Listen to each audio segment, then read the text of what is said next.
Long ago, in a world torn by fire and shadow, there lived the last of the dragon shifters. Her name was Isabella, though the elves remembered her as Kisenth, the protector of the weak. She had fought in ages past, yet grew weary of war and sought peace beyond the stars.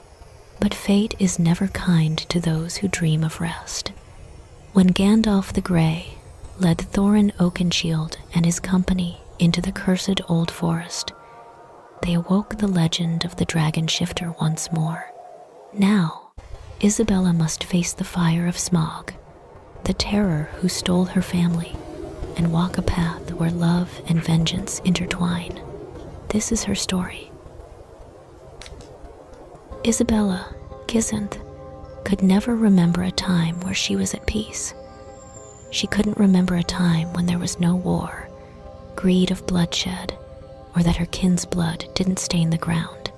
She was the last of her clan, the dragon shifters of the Far East. Isabella knew that her kin dragons were not like her or her clan. They were vicious and greedy, twisted by the will of Morgoth, while her clan just wanted peace. It was because of the kin dragons that her clan was massacred. The other species of the world, thinking they were like the others and slain them. She could not begrudge them in that hate, and could not blame them on the slaughter, not matter how much it hurt. No, the blame was on her kin dragons and the evil that twisted them. So Isabella swore an oath to Eru, to protect Arda with all that she could. She shifted between forms: elves, men, dwarrow, hobbits, others, and of course her dragon skin. She battled against the darkness through the First and Second Ages. Earning her deed, she was known as Kisenth, Protector of the Weak, though soon she became legend amongst many cultures. Her deeds now fables of the old world, except with the elves, the immortal species of Arda, and of course the orcs bear. A twisted smirk lifted upon her lips as she thought of the fear the orcs gave off when her name was mentioned, when they smelt her scent in the air. All know that dragons are the mighty of species below the Valar, no matter how tame one might be. After all, she had killed thousands of the darkened species in the First and Second Ages: dragons, wyvern, wargs, and orcs. But when the Third Age came, she grew tired of wars, of fighting and pain. She longed for peace that she could no longer remember, and longed for love she had always dreamt of. So Kisenth left the realm of Arda to a realm where hardly any magic lay, hardly any wars, and where no one knew her name. So Kisenth chose a name to suit her appearance in the new world: Isabella. In that realm of earth, she had found kindness, friendship, and love. She had found a family who loved her, who took care of her when needed, and she had found love. That was what she had thought. She had foolishly believed that the vampire could love her, could accept her and her words. But he didn't believe her, didn't see her as anything more than a pet, a distraction from the eternal life he had. He didn't love her. They didn't love her, and it nearly destroyed her. "May Mandos judge you poorly," she muttered, shaking her head free of the pain and thoughts of the family that once was. When all that had happened, she no longer desired to stay in their realm, and chose to return to Arda once more, making her home in the west, near the Shire and Bree. She had, of course, chosen to make her home in the old forest, a place not even rangers dared to venture forth into, though maybe she should have really just gone back to the Far East, for her life was surely about to change. Gandalf halted the company outside the entryway that led deeper into the old forest, a frown pulling at his brows. He knew they needed the being that lived deep in the woods, but he did not know if they would help or not. It had been far too long that he had sensed their presence, and never in all his years would he have sensed it here on the edge of the Shire and Bree. Gandalf? Why have we stopped? Bilbo asked, confused, trying to keep the fear out of his voice as he stared warily down the darkened path. We have one more person to add to our company, one that I now realize that might help even the odds more, he explained, cautious, eyeing the hobbit and the others.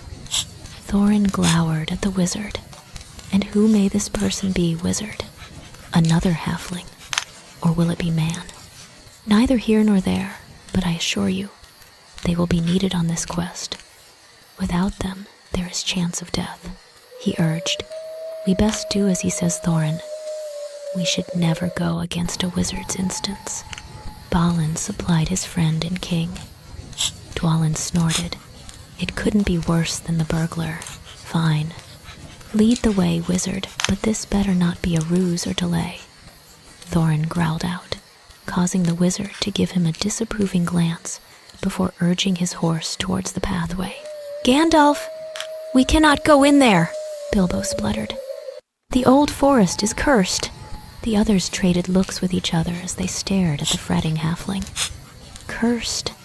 How could a forest be cursed? What do you mean by cursed? Ori asked timidly, eyeing the forest circumspectly. Are you leading us into a cursed forest? Keely called, worried, from his brother's side. What is the meaning of this, wizard? Dori yelled, outraged. Bilbo, why is the old forest cursed? Beaufort asked, causing all to fall silent and turn to look at the spluttering halfling. There's a creature that lives in the depths of the forest land, one that not even the elves will go near. The animals are wary, and our own don't even dare to look at the forest. Those that go in don't come out, he explained, causing Gandalf to snort. I can assure you that we will be safe. No harm will come to us in this forest, Bilbo, Gandalf called over his shoulder as he pushed his horse forwards. But a sense of unease and insecurity bubbled in the pit of his stomach as he glanced at the shadows. How do you know that whatever is haunting these woods won't attack us? Dwalin demanded loudly as they all followed the wizard warily, each Dwaro with a weapon in their hand and ready for any sign of attack. I don't, Gandalf replied wearily. Bella stiffened, her hand clenching around the metal vase, crumpling it as the breeze swirled around her. The scent of Dwaro, a hobbit, and a Loren mingled with the scent of forest. A growl escaped her lips as she crushed the vase more and stretched out her hearing.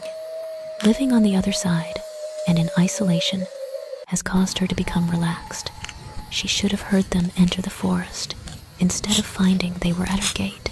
The door slammed open, causing the ponies to neigh uneasy and rear back, while the jolt caused the Dwaros to grasp their weapons tighter. What is the meaning of this, Olorin?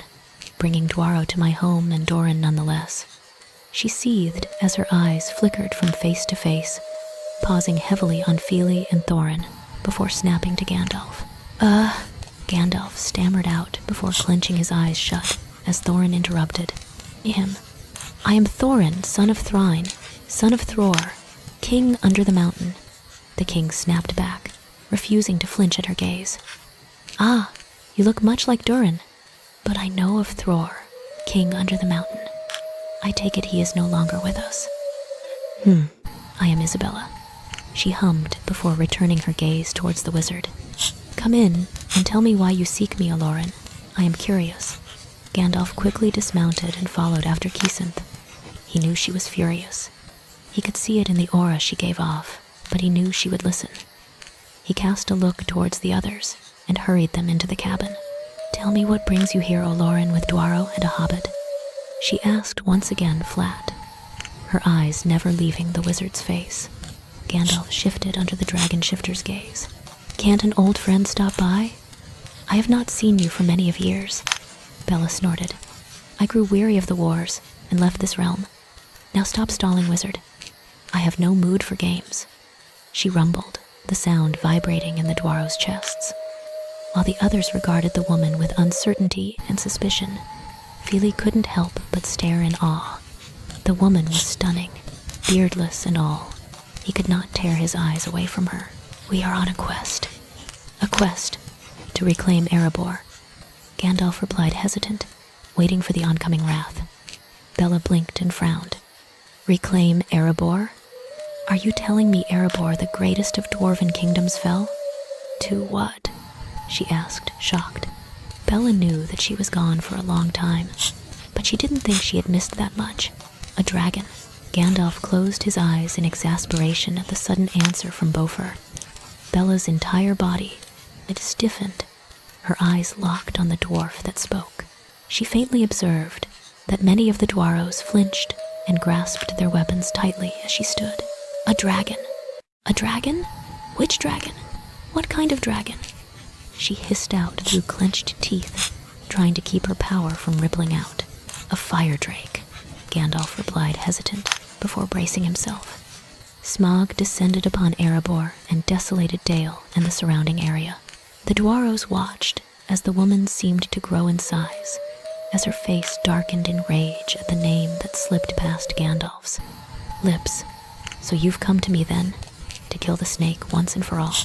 Please excuse me, she hissed darkly, before straightening up and storming into her room. Smaug, that bastard, still remained breathing after all. Well, she would gladly rectify that. She would not let the bastard taint the earth anymore. She owed it to her brother and his mate.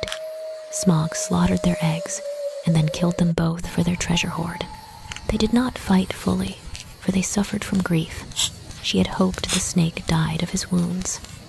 In a fit of rage, Bella grasped her vanity and threw it, watching as the wood splintered and the mirror shattered like her hope for a peaceful life. Are you all right?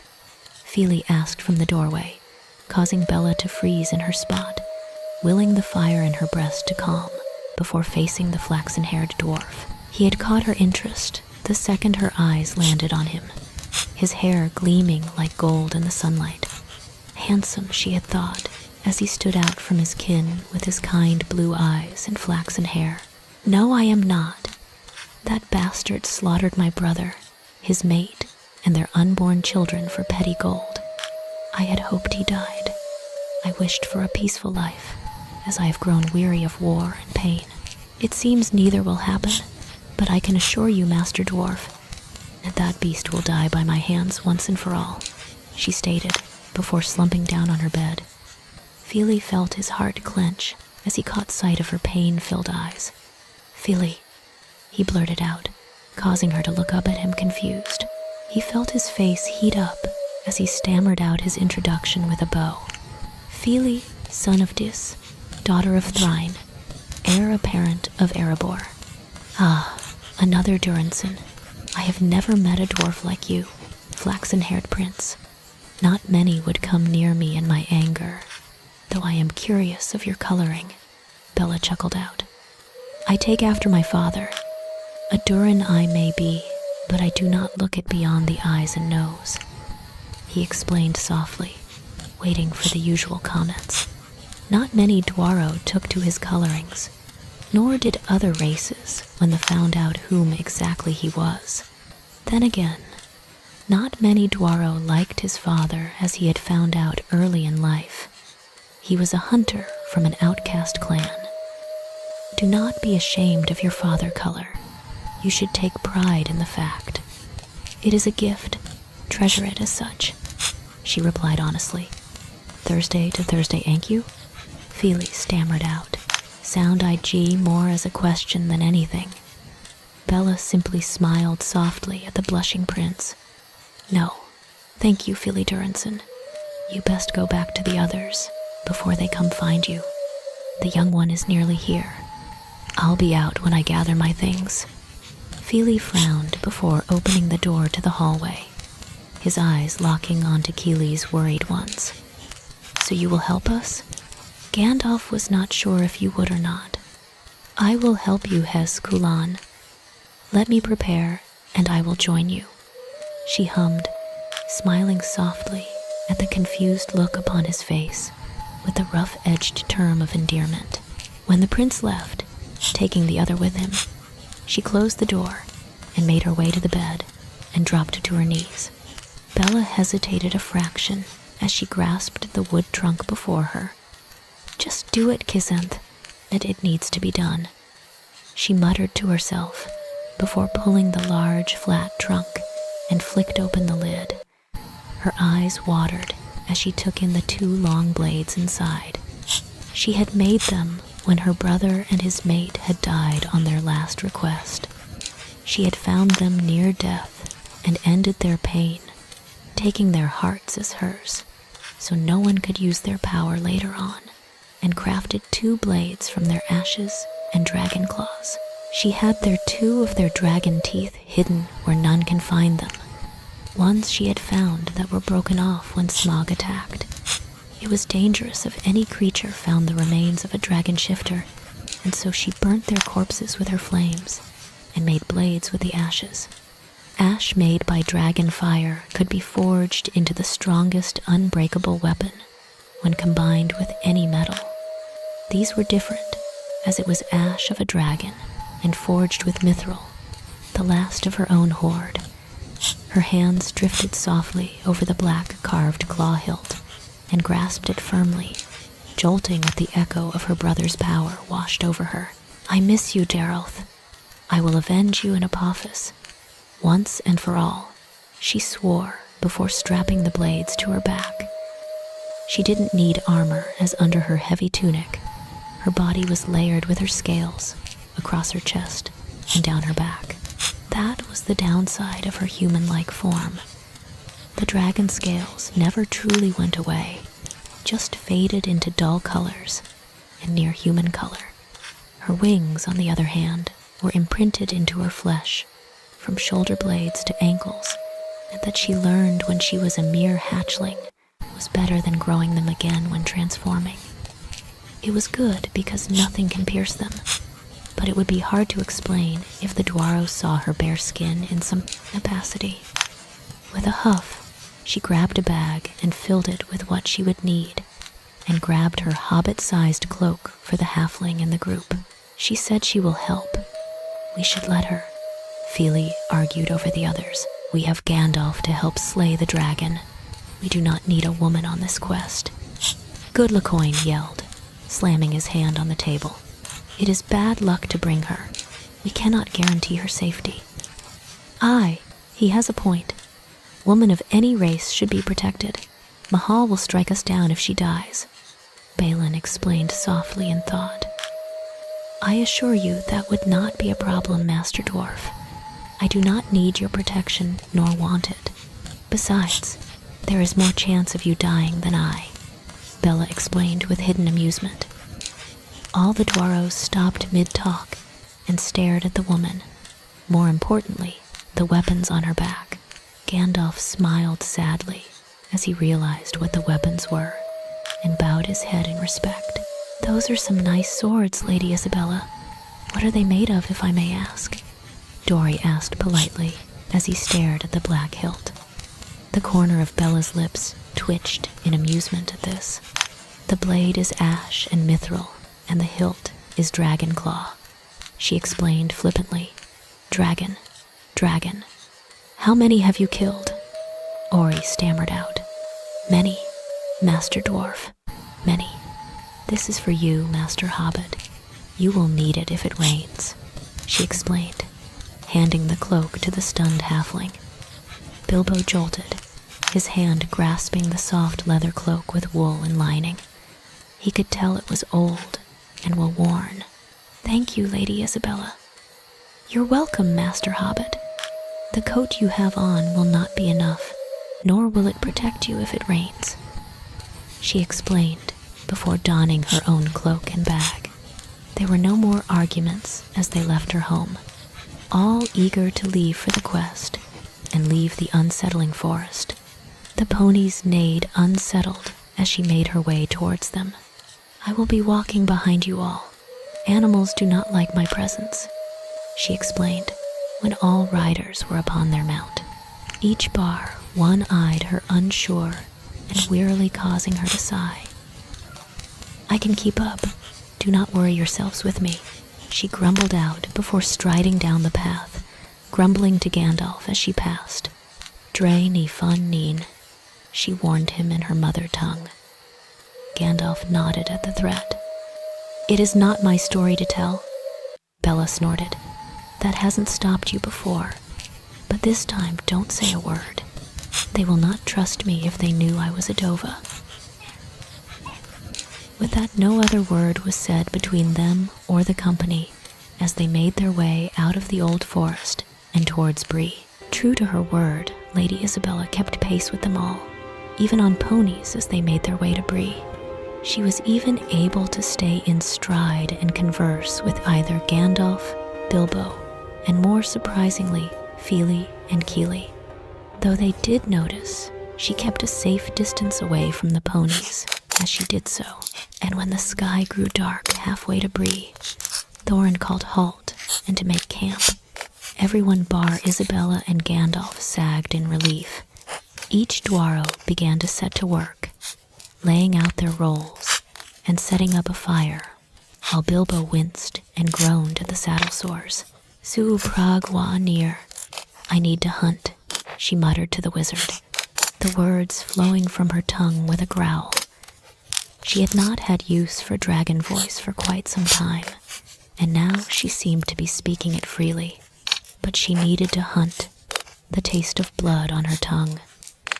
Gandalf frowned at the words and cocked his head to the side. "When was the last time you ate? I was to leave the afternoon you showed up on my doorstep. I only need to eat raw meat like this once a month. More if I so deem it, but I do not hibernate now," she replied in common talk before twitching, her hand clenching as the craving burst forth. She had no desire to eat people. Animals sufficed her, unlike her kinlike. "What is the matter, Lady Isabella?" Ori asked timidly as he caught sight of the scowling lady and wary wizard. "I need to eat," she clenched out, snapping her jaw and clenching her eyes. "Now, food will be ready soon, lass. Worry not." Beaufort called over from the stew Bomber was making, causing her to snort and snap her eyes open. "I am hesitant to tell you that food holds no appeal to me. I need different food than you at this moment," she explained simply, her eyes flicking from the ponies to the forest and back to the wizard. Kili and Fíli shared a look. "What will suffice? We don't have much till we get to Bree. Can you not wait until then and just eat the stew?" Gandalf closed his eyes at this question before outwardly groaning at Thorin's next words. "Is the food we eat not good enough for you?" the king spat out bitterly, nearly flinching at the dark look the woman shot him, baring her pointed teeth. Bella snapped her teeth at the rude king. "I need raw meat, hefahus hefmun," she growled out, eyes shifting from a dark oak to flaming red, violet, and melted gold. "Isabella," Gandalf warned, wary, causing her to blink. And suddenly all darkness that loomed on the lass's face was gone in a blink of an eye that had many questioning if what they saw happened or not. "I'm going to hunt Gandalf. I shall be back when the sun sets fully," she grumbled, before marching to the forest edge of the little field they set up in, and pausing, her shoulders sagging as she looked back over her shoulder. "I'll bring back some meat." With that, she was gone, leaving the company in stunned silence, and for Gandalf to sigh wearily before staring at Thorin. "I would suggest you not anger her. Isabella is no mere woman. If you have not noticed that already, then what she called you is idiotic dwarf. I noticed her height change," Fíli muttered, before blushing as all eyes swing to him. "What, it's true. One moment she's taller than Gandalf, and the next she's the size of a man." He defended himself. It was then the company thought back to earlier in the day when they had met Lady Isabella and realized that what Fíli had said was true. They remember her height, tall and intimidating, back when Gandalf had mentioned Smaug.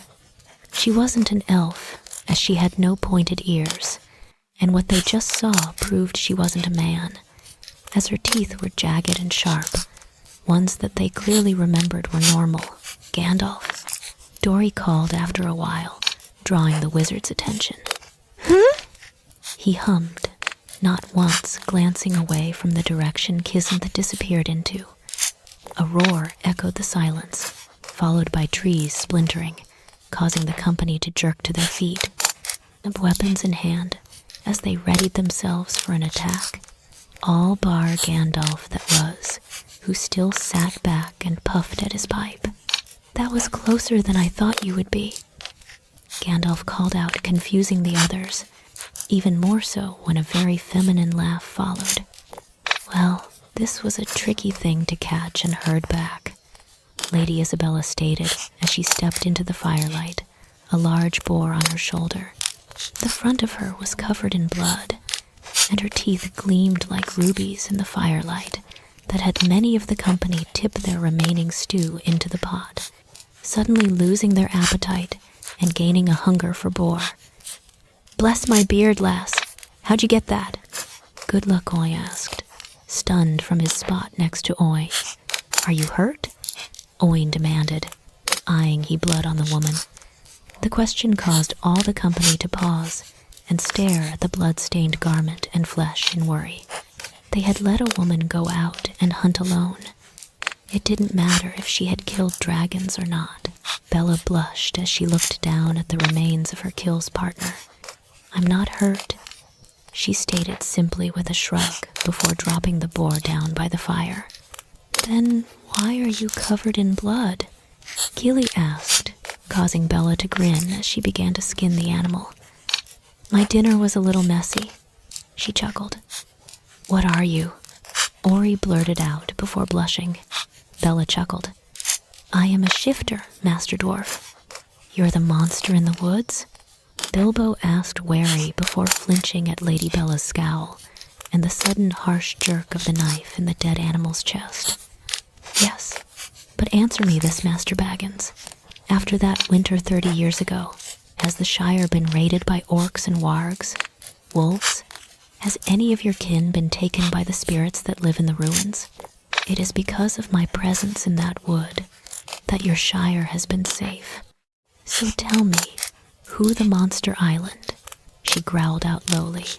Bilbo stammered and blushed from the tips of his ears to the hair on his feet.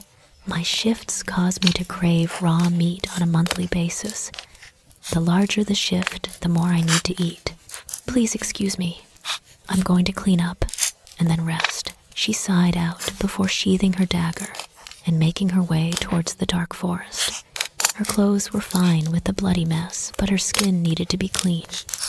With a sigh, she sat down and began to focus on her inner flame, letting it to flicker and letting it rise her body temperature. It took several beats of her heart for the blood to dry and burn away, leaving her skin clean. That was a good point of having a high body temperature you could control at whim. You can dry off in seconds, or melt anything with a touch if needed. Well, not melt per se, but soften it. With a sigh, Bella laid back in the leaves and dirt, casting her eyes up into the sky, or what she could see of the sky between the gaps in the branches. She could still hear the others talking or trying to get answers out of Gandalf as they cooked up the meat she had brought back for them. This time, a frown pulled at her brows as she thought over her actions. She was used to solitary life. She was used to little interaction, even if she was in a group. Why now was she feeding the company that sent her distrustful looks, who feared her and ignored her? Because of what the Yuvon Om Kulan, gold hair prince, makes you feel. The voice that sounded suspiciously like her brother whispered in her mind, causing her to jolt up. "He doesn't make you feel like a monster. He does not fear you." This time, it was Apophis's voice. Her hearts quickened and clenched as the thoughts finally sunk in, and as she scanned back through the last day. Since meeting the flaxen-haired prince, it was then she realized the truth of the words. He had not reeked of fear like his kin, had not looked upon her with anything but awe-filled eyes. "I will not turn you away if you wish to talk," she murmured, as the earthy scent of the prince reached her nose. She heard him make his way towards her, of course, but decided to wait, as he seemed to hesitate in the beginning. Bilbo did not mean what he said. Fíli explained softly as he sat by her side. The others do not think you are a monster, just different. They're worried. Give them time. Bella simply raised a single brow at the prince. Fíli, they fear me, and I can smell it. I smelt it when they first saw me. I smelt it when I lost my temper, and I smelt it strongly when I walked out the woods and told them what I was, though that last one could be my fault. I am a messy eater. She finished off in a chuckle, which Fíli returned. You're not going to eat us, right? He asked, putting a light tone to the question, causing her to snort. Master Durinson, it has been many of age since I ate anything but the raw meat of an animal for when the craving starts. I am a protector of this world. Fíli, it will do me no good to harm those who I protect, no matter how much the race of man, dwarf, and elf has hurt me, she explained sadly, looking away from the striking blue eyes and to the sky once more. Fíli frowned at the sadness in the lady's tone, something within him tightening and desiring to comfort her. Lady Isab. You can call me Isa, she interrupted suddenly before frowning. She had never let anyone call her by Bella, even in the other realm. Isa, Fíli drawled out, sending a shiver down her spine. In that moment, she had wondered for a second what her real name from his lips sounded like, but shook that thought away immediately. She couldn't risk that. She could risk getting close. We should head back. I can hear your brother becoming frantic, and the king is pacing, she murmured with a sigh before getting up, pulling Fíli to his feet with her. They made their way back, Thorin scowling at her while pulling Fíli over towards the fire. She just shook her head and sat down upon her set-up bedroll by Olorin, while the others munched happily on the cooking boar. She couldn't help but look over towards the flaxen-haired prince with a slight frown, as the king and his brother fussed over him. Not a word, Olorin, she warned, as he cast her an amused look. I was not going to say a thing, Kisenth. He chuckled softly, causing her to snort. You don't need to. I can see it in your eyes and sense it, she grumbled before getting comfortable on the ground.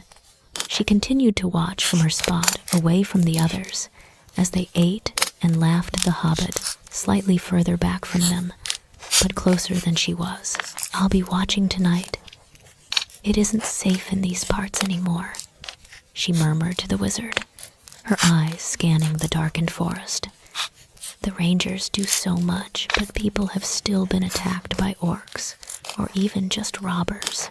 Gandalf hummed and continued to puff his pipe as he gazed off into the distance, deep in thought. The next morning, the company woke to Lady Isabella, standing over the fire and kicking out the embers, her eyes scanning the tree lines. No one said a word beyond mutters of early mornings and food, before beginning to gather their supplies as Thorin ordered them to move out. We will stay in Bree tonight to gather the supplies we need and leave at first ray. Tomorrow, Thorin explained, as they rode onwards, some of the company munching on the leftover boar or tiredly rubbing their eyes. How are you not tired? Keely asked, as he slowed down his pony so he was riding beside Lady Isabella. You were up all night, Nori told me. You sat awake through his shift, and you sat through all of mine too. Bella laughed and cast the young one a fond smile. I am tired, yes, but sleep eludes me sometimes, Master Keely. I'd rather stay awake to keep watch than toss and turn all night. I shall sleep tonight in the inn if there is room for me after I gather all I need, she explained. Is there anything specific you need, Lady Isabella? Dory asked, as he too slowed down to converse with her. He was curious and suspicious. I need to gather my payment in order from one of the butchers, and I need to gather a few other bits and bobs for the road, she told the silver-haired Dwaro. She didn't mind him much, always finding it amusing how he fussed like a mother hen over his youngest brother and scolded the other. Would you like some company? I've been to Bree a few times on my travels, and if you are going to the butcher, I would like to visit the herbal store next door, Dory replied, eyeing his brothers, whom were talking quietly to themselves. Bella hummed and thought it over. Yes, I would like some company, Master Dory, and to help you keep an eye on your brother. She whispered the last part to him, causing the silver-haired Dwaro to laugh. Fíli looked back and scowled as he saw Issa and Dory, laughing and talking, the scowl being caught by his brother, of course. Kili frowned at his brother's scowl and cast a look over his shoulder to see his displeasure and snorted, amused. Maybe you will have to fight for her attention, Fee. You might not be so special after all.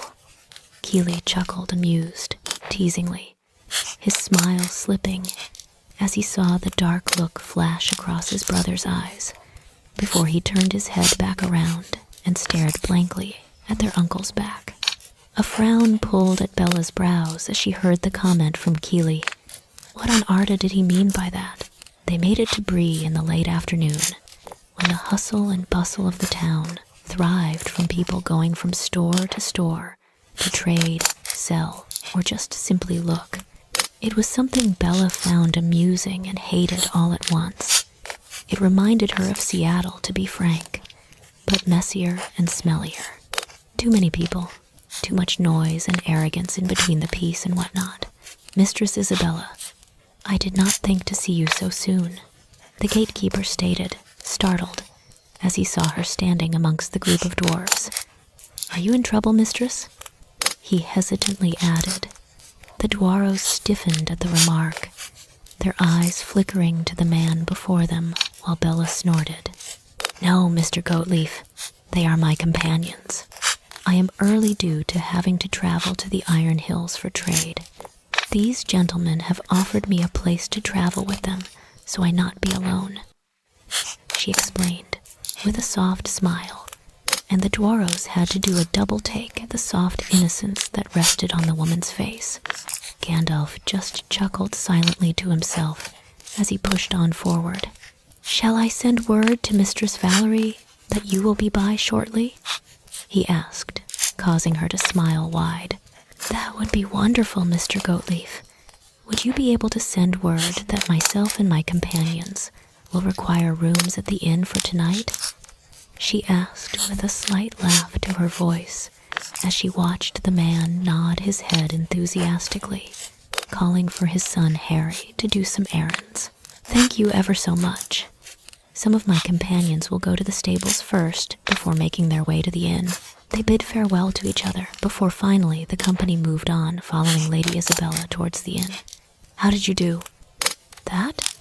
Nori asked, surprised, both by what he just witnessed and by the question slipping out. I have lived a long life, Master Nori, and you, of all people, should know to use what you can to get what you want or need, she stated over her shoulder, causing him to blink in confusion. How so? He asked warily as she laughed. A thief knows when to use all they got to their advantage, to twist something to go their way, she replied, coming to a stop and gesturing to the stables before turning to face Dory, who was staring at her with wide eyes. Shall we go too, then? Dory nodded and stepped to her side as they made their way towards the butcher. And for once, Nori followed without his brother having to pierce him with a hard stare or a strong grip.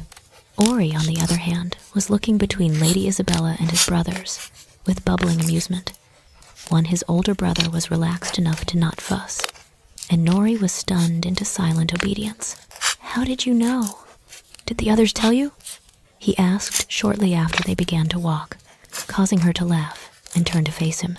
No. You told me when you stole the silver bauble that rested upon my windowsill, she explained simply, raising her brows to dare him to deny it. Dory spluttered, Nori blushed, and Ori clutched his book to his chest as he shook with laughter as he and Lady Isabella shared an amused glance. All the while, his older brother handed back the silver bauble. Please excuse my brother, Lady Isabella. He meant no disrespect. Dory stammered out before finishing with a harsh glare towards Nori. Bella Simple waved him off. No harm, no foul, Master Dory. I knew he had it, and it was the only thing he took from my home, and it is insignificant, only used as a pretty little decoration. You may keep it, Master Nori. Take it as a gesture of goodwill, she chuckled, while throwing the bauble back to the surprised Dwaro before entering the butcher. Mistress Isabella. Henry Goatleaf rushed and told me you will be on your way. I have your payment for you from the meat of the last visit, Mistress Valerie stated as she popped out from behind the counter. Bella smiled as she looked at the woman and her ever-growing belly. I will only need a quarter of the payment if you can use the rest to pay for what I need on top of my usual supply. I will need dried or prepared meat for a long journey to last myself and 13 others, she explained, causing the woman to nod. Is this the company of dwarves, a hobbit and a wizard? Valerie asked, amused to the strangely intimidating woman she called friend. Bella smirked. That it would be. The wizard is an old friend, and they are allowing me to join them to the Iron Hills. I need to check up on a few things out that way and visit a few friends on the way. She lied. She couldn't really tell her that she was going to face a dragon. Valerie eyed her friend and the blades that rested upon her back. Prepared for a battle too, I take it? I'm accompanying dwarves and a wizard, was all she had to say for Valerie to burst out into laughter. Is there anything particularly favored to eat, Master Ori? Bella asked, as the scribe hesitantly stepped through the door. I am not fussy, Lady Isabella. I like all meat, but goats, they don't taste right. He stammered out, causing both her and Valerie to laugh. Here you go, Isabella. May your journey be a safe one, Valerie stated, as she handed over the satchels of wrapped meat. Bella thanked her friend and smiled as Ori's eyes bulged at the 5 bags of meat in her hands. Both Ori and Bella left the butcher laughing before making their way over to where Nori and Dory were waiting. Dory with a fresh bag of herbs that smelt like special blends of teas, and Nori, who was just trying not to flinch under his brother's scowl. Shall we head back? Bella asked as she came to a stop in front of them. Have you got everything? Dory nodded. I do, Lady Isabella. May I take one of those for you? He asked politely, gesturing to the bulging bag. If you would be so kind. They're not heavy, but a bit awkward to carry so many, she replied, before handing over a bag each to the brothers. They made their way to the inn, where the others were already waiting, having caught up with good Lukuan and Owen just as they too reached the door. Familiar smells of medicines and herbs from the apothecary caught Bella's senses. You need to rest tonight, Lady Isabella, Owen stated slightly louder than normal as they reached the others who had claimed a large table in the back corner. Don't argue with him, lass. He's stubborn as they come.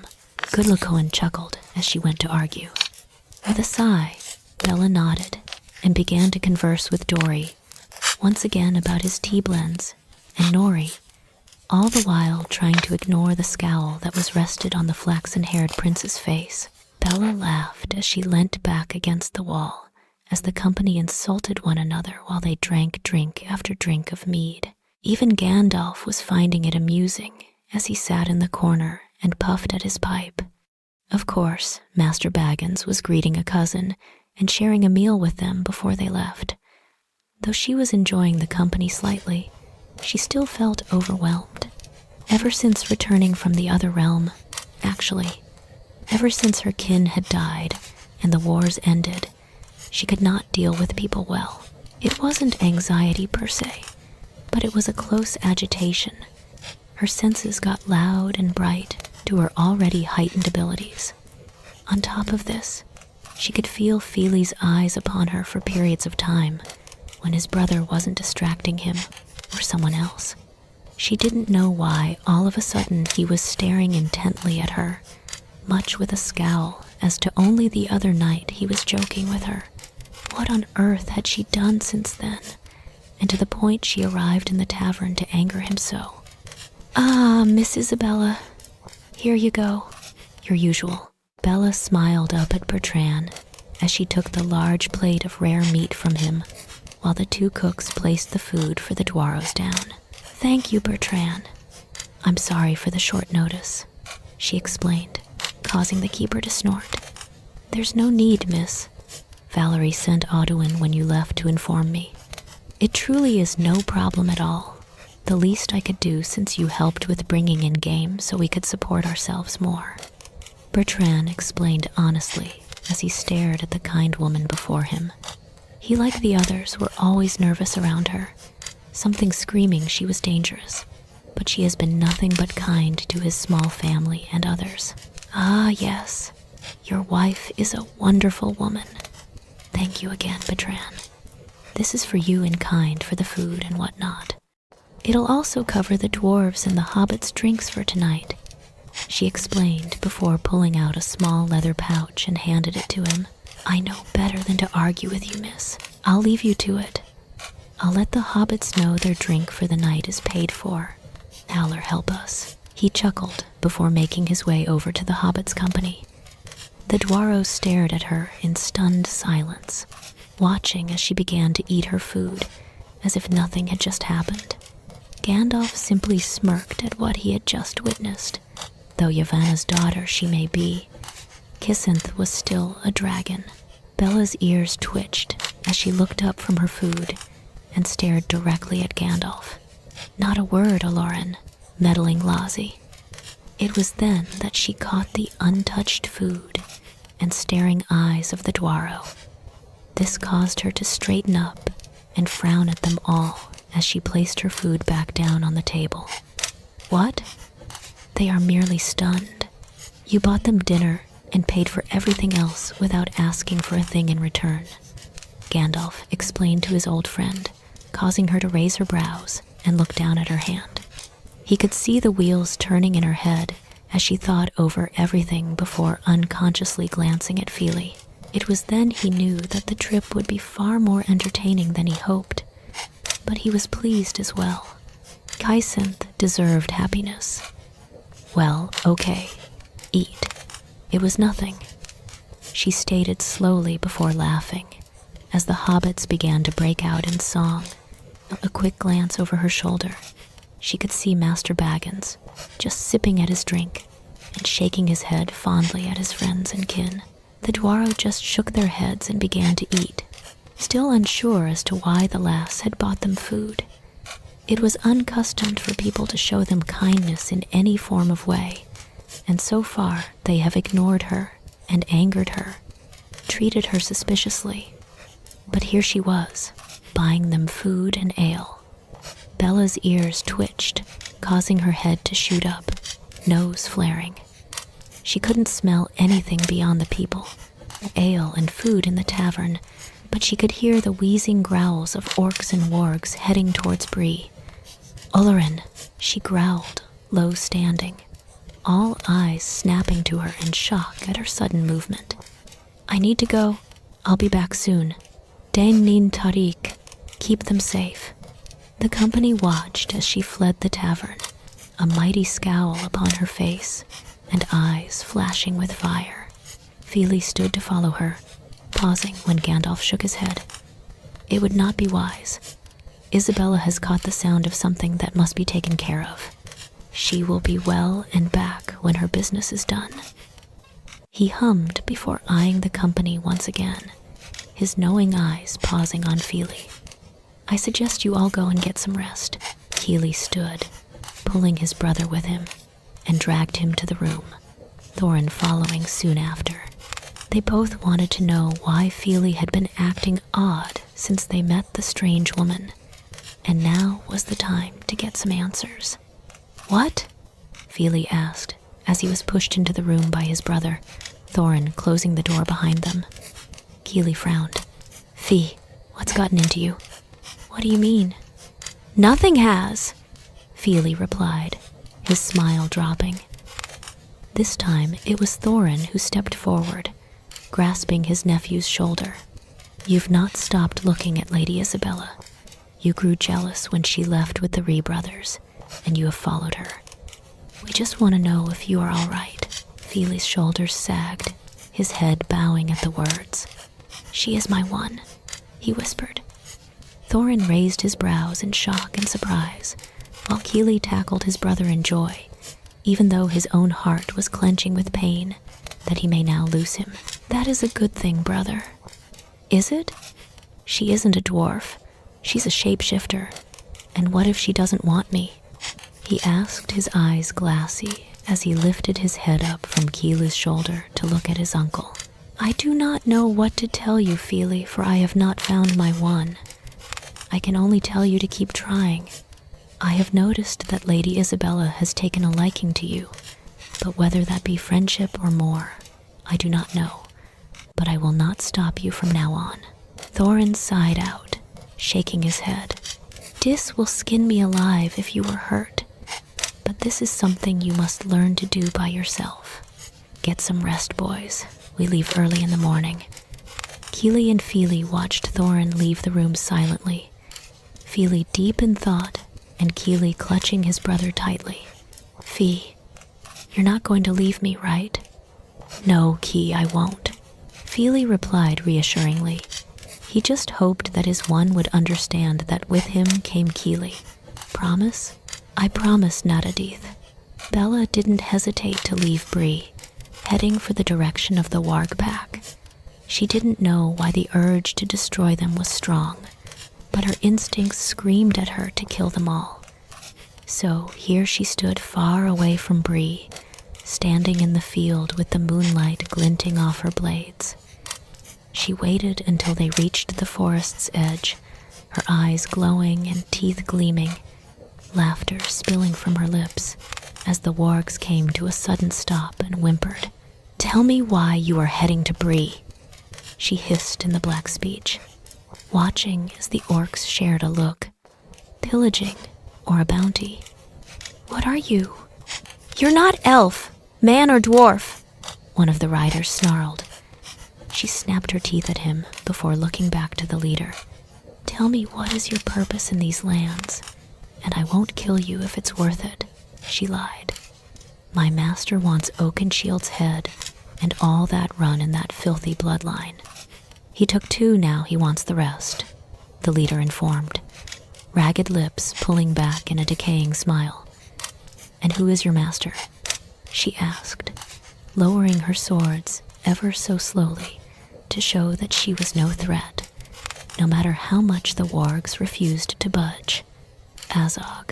The leader chuckled out, licking his lips as the others laughed. She had no idea why they were laughing, but she knew why she was laughing. Well then, that proves he is alive still. Thank you, but I am taking back my promise. You see, Thorin Oakenshield and Co. are under my protection. She chuckled darkly before raising her wings up high with her swords and roaring. What are you?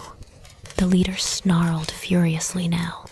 A wide, toothy grin stretched across her face, revealing her jagged teeth. Death. Screams and snarls pierced the air as Bella attacked, using her blades, wings, and teeth to rip apart the orc filth and wargs, making sure to keep one alive to report back to its master. Though she didn't care that she was covered from head to toe in blood, or the fact that she had ruined another dress, no. She didn't care for that trivial stuff. All she cared about was that there was 7 less orcs after her, the prince. When the last warg dropped, and the fleeting cry of the orc was carried away by the wind, she turned back to the one she had pinned to the tree with her blade and grinned at its cowering form. Tell your master that death is waiting for him if he tries to take them. I will not allow the line of Durin to be culled. I will take his head before he takes what is mine, she snarled, snapping her blackened teeth at the filth's face before yanking her sword out of the body and bark. She watched as the orc filth scrambled to run away, heading east and towards Weathertop. With a grunt, Kisenth curled up her wings once more before making her way back to Bree. She needed to sleep and to get clean. Lady Isabella, Nori choked out as he saw the woman walk among the shadows. In fact, if he wasn't hidden where he was right now, he wouldn't have caught her at all. "Master Nori, and what, may I ask, are you doing?"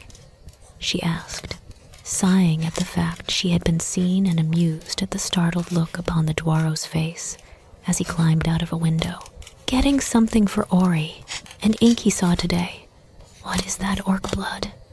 he stammered out, shocked, truly shocked, as he saw the inky blood upon her exposed skin and dripping from the strands of her hair.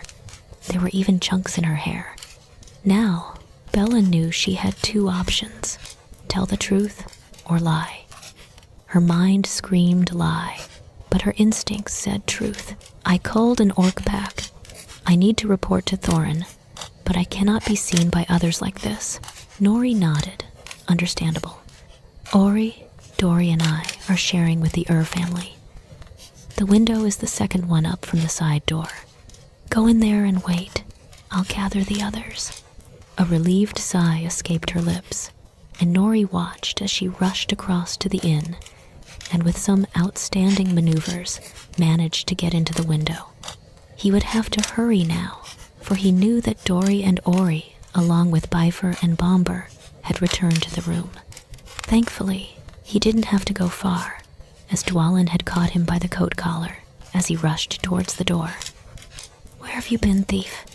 the tattooed dwarf demanded. "Look, now is not the time. Lady Isabella needs to see all of us in mine and the others' rooms. Immediately." He grunted out as the guard shoved him in the door to where the others were. "Dwalin?" Balin asked, eyeing the two of them. "We need to get to my room." A horrified scream filled the air, causing Nori to groan and for the others to rush upstairs. He quickly followed and shoved past the frozen Dwaro in the hallway to see Lady Isabella casually sitting on the only wooden chair in the room, looking apologetically at Dori. "What happened?" he asked her. "Well, I came in through the window and..." She gestured to the light and then to his brother. "I did not think I was this bad. I apologize, Master Dori, for frightening you."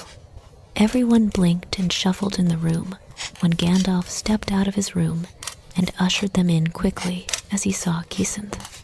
Everyone but Bilbo, who was dead asleep in his room, managed to find space in the small room to stand and give the lady her space. "What happened?" Thorin demanded, eyeing the woman before him. Her clothes were ripped, and she was saturated in orc blood and flesh in a way that made him think she bathed in it. Kisenth blinked and stood, staring down the king with all seriousness. To the others, her pose screamed warrior. To Fíli, even covered in blood, she was stunning. I heard the sounds of wargs and orcs upon my hearing range heading this way. I went to intercept them. I played nice and got information you will not be pleased to hear." Gandalf frowned and moved forward, grasping his friend's shoulder. "What was it, my old friend?" Bella cast a look up at Olorine before looking at the Durin princes, before finally facing Thorin once more. "The orc pack came for yours and your nephew's heads. There is a bounty upon the line of Durin, and all intend to collect." Thorin frowned and glanced at his nephews. "I already knew I had one on my head, but we knew not who it was. Are you telling me they want my nephews as well?" "No, all Dwaro of Durin's line," she explained blandly, her eyes glinting with rage. Fíli stepped forwards then, a worried frown upon his face. "Do you know who?"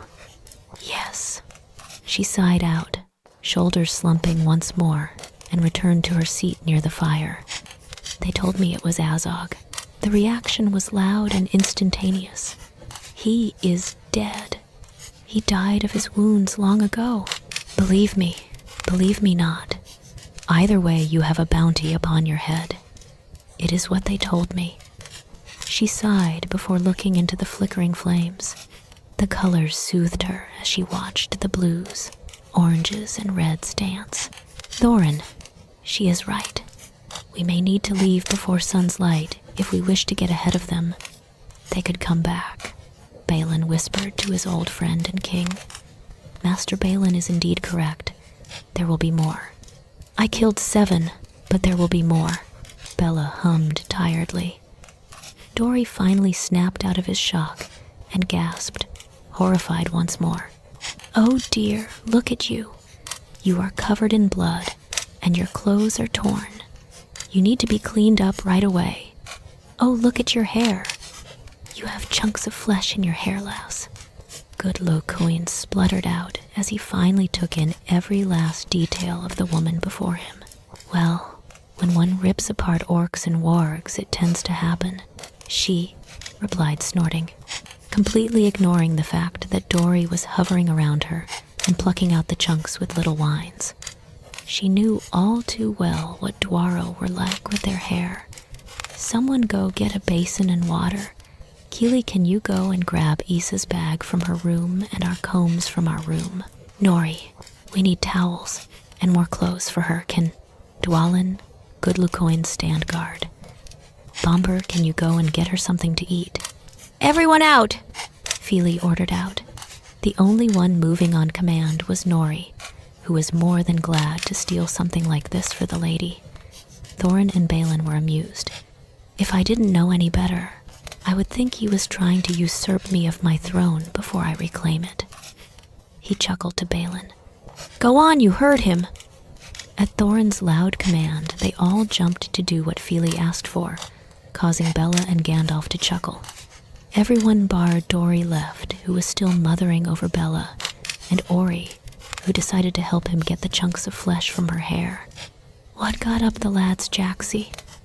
Dwalin rumbled out as he stood guard outside the room with Good Lucoin on the other side. Thorin turned to look at them before glancing in the room and closing the door, replying to his friend in Eaglishmek, for he knew Fíli wanted to tell her himself. She is Fíli's one. All three raised their brows in wonder. Really? No wonder the lad's been all scowling at the Ree brothers. Good Lucoin chuckled, amused, but he understood all too well. He had been very possessive when he found his one Bruni, especially when she paid more attention to other male Dwaros. Isabella stared at the blonde prince in wonder and amusement as he ordered around the Dwaro, kicking his uncle out of the room. Breathe, Di Kulan. All is well. Are you hurt, lass? Oin asked as he stepped back in the room with a water basin. Number, she replied simply with a shake of her head. Both Fíli and Oin caught the frowns Dori and Ori shared as they stood at her back, moving her hair over to one side and seeing the 2 large rips down her spine. Bella stiffened as she felt one of them trail a finger down her imprinted wings. What are these markings? Dori asked before jerking his hand back as she stood. Tribe markings. I can clean up and change on my own. I will let you do my hair when I am done, she stated, directing the last of her sentence to Fíli. Very well, Issa. What about your clothes? He asked. Dori and Ori can try to mend them if you want. Both of the Ree brothers nodded vigorously at that. No, just burn them. I will have to get more tomorrow before we leave.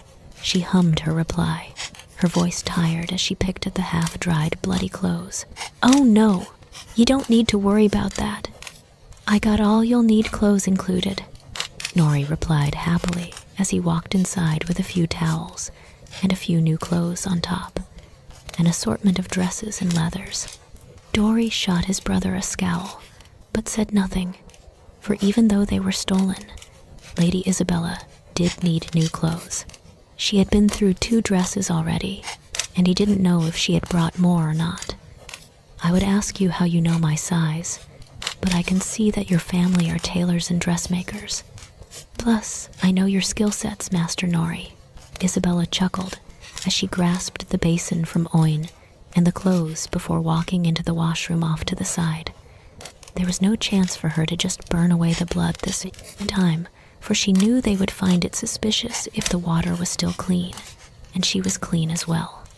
With a deep sigh, Bella got to work to clean the blood from her body. Stripping off the dress and letting it crumple to the floor. "You," she grunted as she lifted her wings up and saw the chunks and blood in the cracks and crevices of the folds. 30 minutes later, Bella was finally done, her hair rinsed and up in the towel, while she pulled the very finely made dress over her body. She would have to thank Nori. It was easy to move in and very practical. Something of an everyday dress with enough give for her height shifts. "Sorry to keep you all up," she apologized as she stepped out and saw that everyone was once again back in the room. "You should go rest. I'll go back to my own room." "No, you did us a kind gesture. This is the least we can do," Balin replied from his spot by the door. Fíli stepped forward, his eyes pinned on Isa with awe. She was radiant, her skin glowing in its usual way, and even her hair shone with light strands of gold he could have sworn were not there before. "May I?" he asked, holding up the combs. Everyone waited in bated breath for her answer. Gandalf just smiled as Kisenth simply placed herself at his feet and shook her hair out. She looked over at the fire and hummed, her eyes flickering up to Olorin. "They need to sleep. We must leave early." "I know, but they will not leave," Gandalf replied, both of them ignoring the looks from the others. "You all need to sleep, sleep, sleep," she breathed out, her voice rumbling and soothing at the same time. Each word she spoke after that made them drowsy, and soon enough, one by one, began to give into the exhaustion. Kisenth had not moved after they all went to sleep. She couldn't in her right mind even pull away from the flaxen-haired prince behind her. His warmth, even to her, was comforting, and his hand had curled into her hair as he drifted off to sleep. Every now and then he would run his hand through it. She chuckled softly as Keely curled up into her side, mumbling about the warmth, while surprisingly, Nori curled up at her other side with Ori in his arms, and Dory clutching them both. It was adorable, really, and the familial bonds between the Dwaro, and yet still very intimidating to others with their rumbling snores. "The sky is starting to brighten," she murmured to Gandalf, who had woken up 2 hours after she had put everyone to sleep. That was amusing. He always hated it when she used her voice on him. "We should wake the others and go.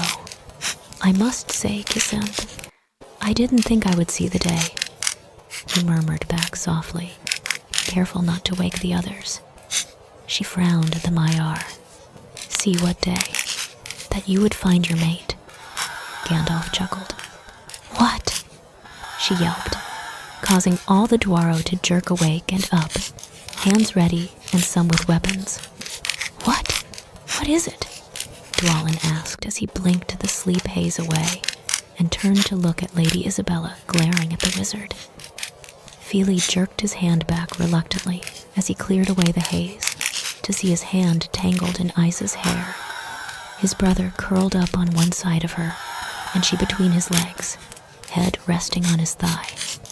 Ahmad naked, Dwalin naked, Ahmad and Dwalin naked. He thought, as he felt something begin to stir, he couldn't lose control now, with her head in his lap, the warmth of her cheek radiating through him. "Look what you've done," she hissed, standing up after she managed to peel the dark-haired prince away. "I did nothing, my dear. I had just merely pointed something out. It was you who woke them," Gandalf chuckled. "I don't recall going to sleep," Beaufort drawled in a yawn. "Neither do I," Good Luckwan grumbled as he groaned and stretched. "We need to leave immediately. Everyone pack and I'll go and wake Master Baggins." Gandalf hummed, giving his old friend a secret smile as he made his way through the confused Dwaro. "Did you get any sleep, lass?" Oin asked as he eyed the dark eyes of Lady Isabella. She shook her head and looked towards the others. "He is right. We need to leave immediately." The others quickly moved, the others rushing out of the room to their own to gather their things. Fíli pausing at Isa's door and held his hand out for her. In it rested her own hair clip. "I didn't get to finish, but I thought you would want this back," he explained as she took the small clasp. "Thank you, Dai Kulan. You better gather your belongings and weapons. I will meet you at the stables," Bella replied, twisting her bangs back and clasping them. It would have to do for now. She could not tear her eyes away from his, her hand twitching to touch his face and brush away the loose hair. Mate. Aloran had called him my mate, she thought to herself. But how could he be her mate? Wouldn't she know right away that this flaxen-haired prince before her was the missing piece to her soul? "Look closely, Kisenth. You were there when I had found my mate," Dareth whispered, his heart beating a fraction of a second faster. Fíli smiled and bowed his head before stepping around her, and down to where his room was. He had to get ready in a hurry. He knew the time was crucial. The night before fresh in his mind, the feeling of her hair tangled around his fingers made them tingle, and the warmth was still there, but now settled deep within his chest. She had stayed by his side throughout the night. She had not moved, and he didn't know whether to take that as a good sign or not. By the time the first rays truly touched the sky, the company of Thorin Oakenshield were a few miles away from Bree and taking the path around Weathertop. Bella ran by the side of the ponies, sometimes dashing in and out of the trees to run around them to make sure there were no scent of orcs nearby. 2 days went past. Each time Bella stayed up and kept the company safe. She knew when they were safe enough she would have to sleep, but for now, until her mate and his family and co were safe, she would not rest. By the time night fell on the 3rd day, everyone was tired. They had pushed their ponies as far as they could before finding a safe enough location for them to rest. "You need to sleep, Lady Isabella," Bomber murmured as he went and gave her a bowl of soup, this one full of meat that she had acquired for them. "I am fine. This place is too exposed," she replied, giving the large Dwaro a smile in thanks as she took the bowl from him. "Yes, but we all know you've been up since the day before Bree. Keeping an ear out, you need to sleep or you'll collapse. All of us are starting to worry. It is not your job to keep us safe, Lady Isabella. That is our job, to keep you safe," Bomber replied, a blush creeping up on his face as he saw the raised brows and smirk. "Okay, Bomber.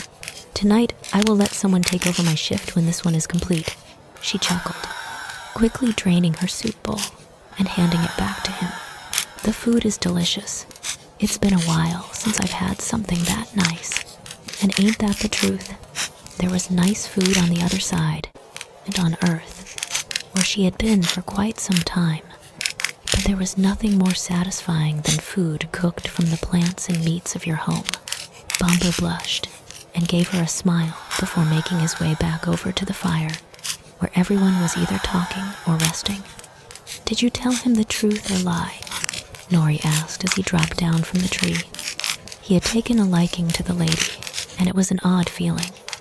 He knew she was not his one, for he saw the looks Fíli shot him and his brothers, but he felt a sort of kinship towards her.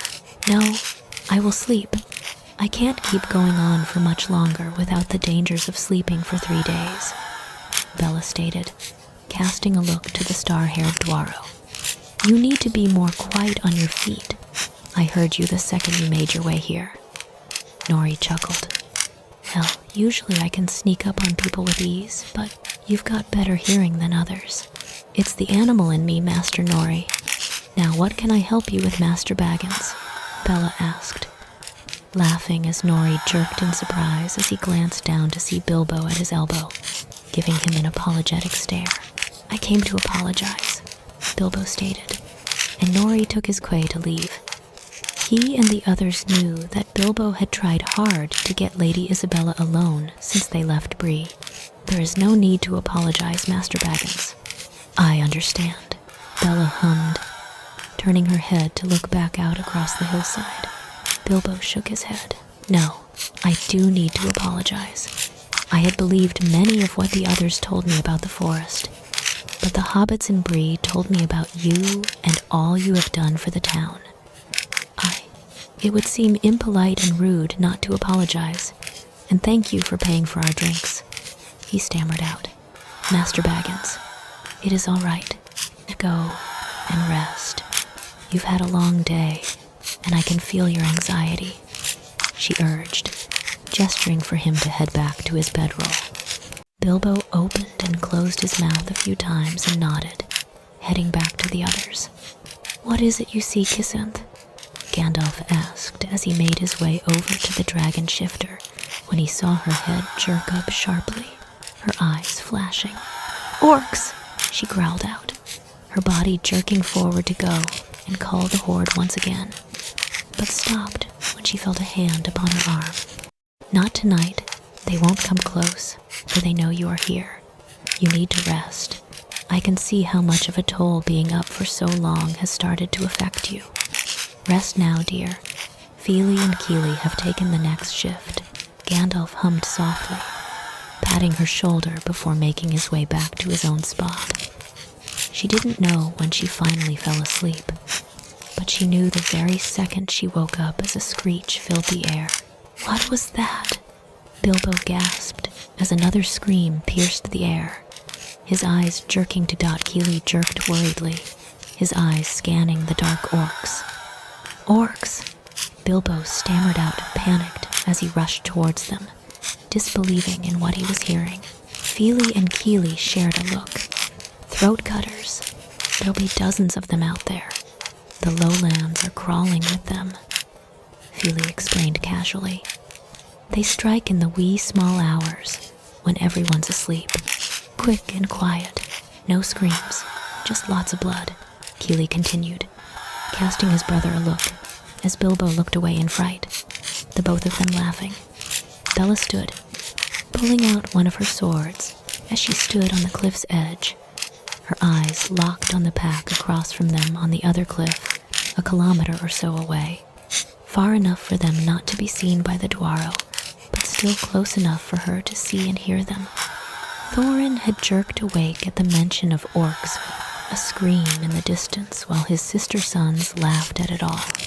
"You think that's funny? You think a night raid by orcs is a joke?" he spat out, standing, glaring down at them both. Kili looked down in shame. "We didn't mean anything by it." "No, you didn't. You know nothing of the world," he hissed out as he walked past them, his eyes locking on the rigid form of Isabella, who he knew was asleep before they were. "Can you see them?"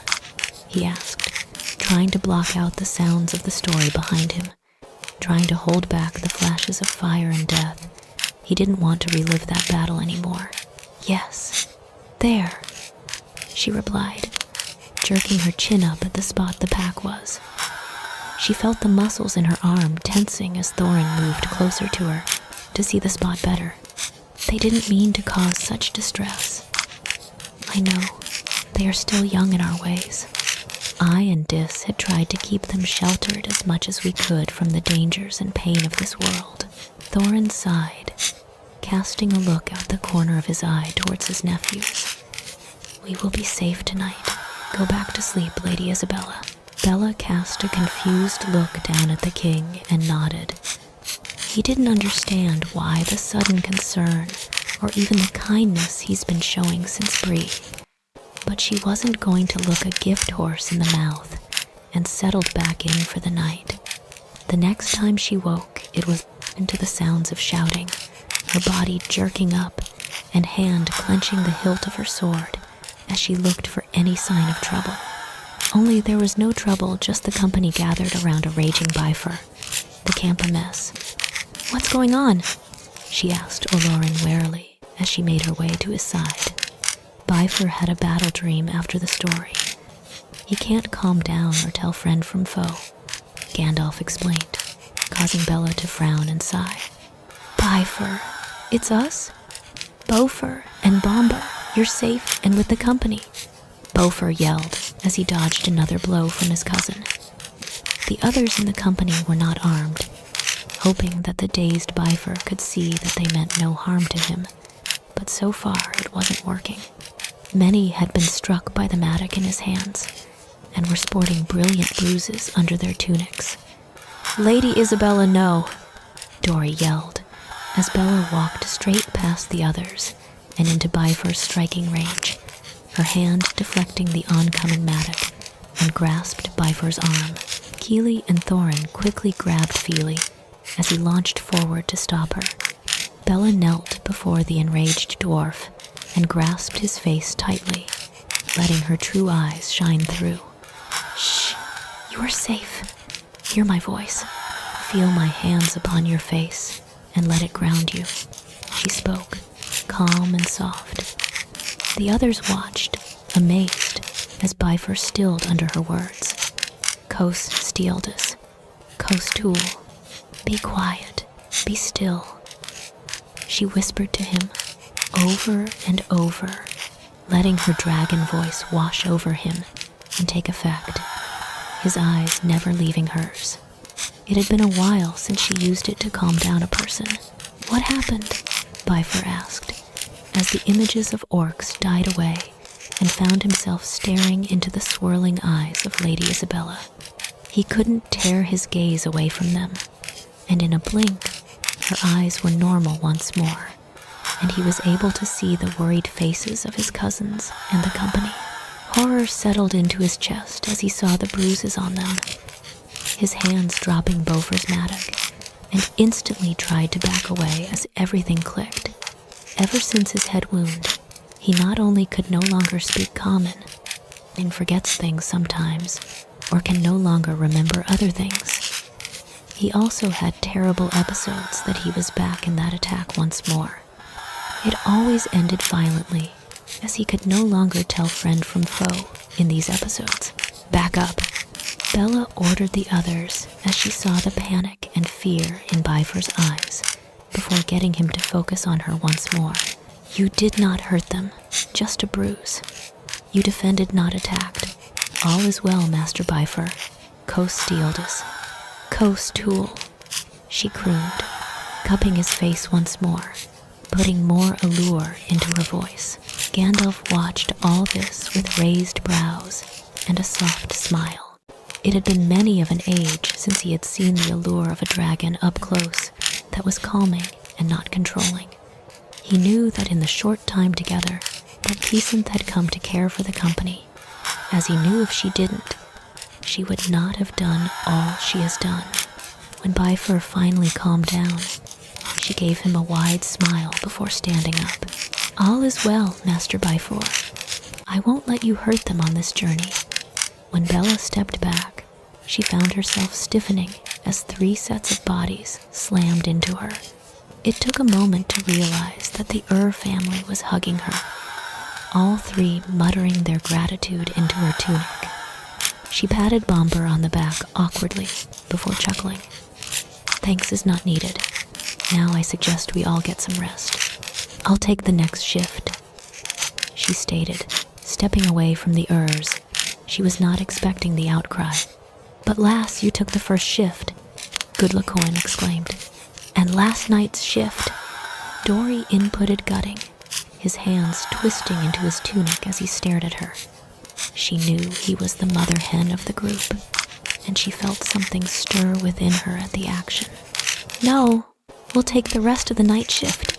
You sleep," Bofur stated, jerking his head to Bifur, who was furiously frowning. "I agree. You have taken many night shifts, Lady Isabella. It is time for you to rest," Thorin spoke up, causing her shoulders to sag and to nod. "You have not had a proper sleep since before Bree, before you joined this company. Go back and rest." "All right." She sighed before moving towards her role, giving Olorine a hard look as he smirked at her. With a heavy sigh, she settled back into her spot and forced her eyes to close and her body to sleep. When Lady Isabella finally went back to sleep, or hoped went back to sleep, Bifur turned to his cousins and eyed them critically. There were no wounds beyond bruises, nothing serious, but it didn't make him feel any better. I am sorry, he whispered out, sighing sadly. It's fine, cousin. Just a few bruises and scrapes. Lady Isabella is right. You were defending, not attacking. Beaufort explained with a shrug as he pulled out his pipe. Bomber scowled at his brother before turning back to Bifur. Are you all right? I am now, guilty, but no more pain or torment. What Lady Isabella did, I do not know, but I feel calm, Bifur replied honestly, glancing at the woman and frowning as he saw she slept further away from the company. Had she always done that? Did she not feel comfortable around them because they were male, or because she felt excluded from the group? The more Bifur thought about it, the more he realized that it was the latter. The only ones who truly spoke to her were the princes and the Ree brothers. I owe her thanks. She's done much for us at her own expense, and we treat her like an outsider. She is a woman, and we treat her poorly. Mahal will strike us down, he grunted out loudly, causing half to near all the camp to pause and frown. Shh, cousin, we will make it up to her. We will, Bomber soothed. He too had felt the nagging sensation of shame and guilt since they left Bree. His one would kick him from the kitchen and ban him from their bed if she were to find out he had treated a lady with such neglect. Yes, we'll make up for it. Morning came, and with it, so did the rain. Bella groaned as she pulled out her waterproof cloak and grumbled. Rain. As a dragon, she hated rain. But it wasn't just that either. Rain made her think of forks, made her think of Ephraim and the pack, then all that followed after that. Useless facts from school when she had attended in 2009, the Cullens again. Don't like the rain, Lady Isabella? Bilbo asked as he made his way to her, the coat she'd given him clasped firmly in place. No, Master Baggins, I do not. With rain come memories I wish to forget, as it brings me heartache, she muttered while packing up her things. She still felt tired, the broken sleep and lack thereof, taking its toll, and she can't wait till they find a safe enough place for her to rest fully. Where are my swords? Who took them? Fíli yelled, panicked, as he wildly looked around the campsite, and where he had been sleeping, his heart clenching with fear that his swords had been stolen. They, like the 2 daggers at his elbows, belonged to his father, the only thing besides the beads in his hair that he had of him. Nori! Dori yelled at his brother. Don't look at me, I didn't take them. He hissed back, jerking away from Dwalin in a hurry and making his way to Lady Isabella's side. They were my father's. Whoever has them better give them back, so Mahal help me, Fíli hissed, jerking when Thorin laid his hand upon his nephew's shoulder to calm him down. Even Kili dared not to go near his brother in a rage. He also wouldn't take or hide his brother's swords, for he knew how important they were. Isabella sighed and blinked, letting her dragon eyes take over for a second. She could see them off to the right of him, and fallen behind one of the rock outcropping that he was sitting by last night. They are behind the rocks, Heskulan. Sweet prince, she supplied. Fíli cast her a look before rushing over to where Isa pointed him to, sighing in relief as he saw his swords hidden behind the rocks.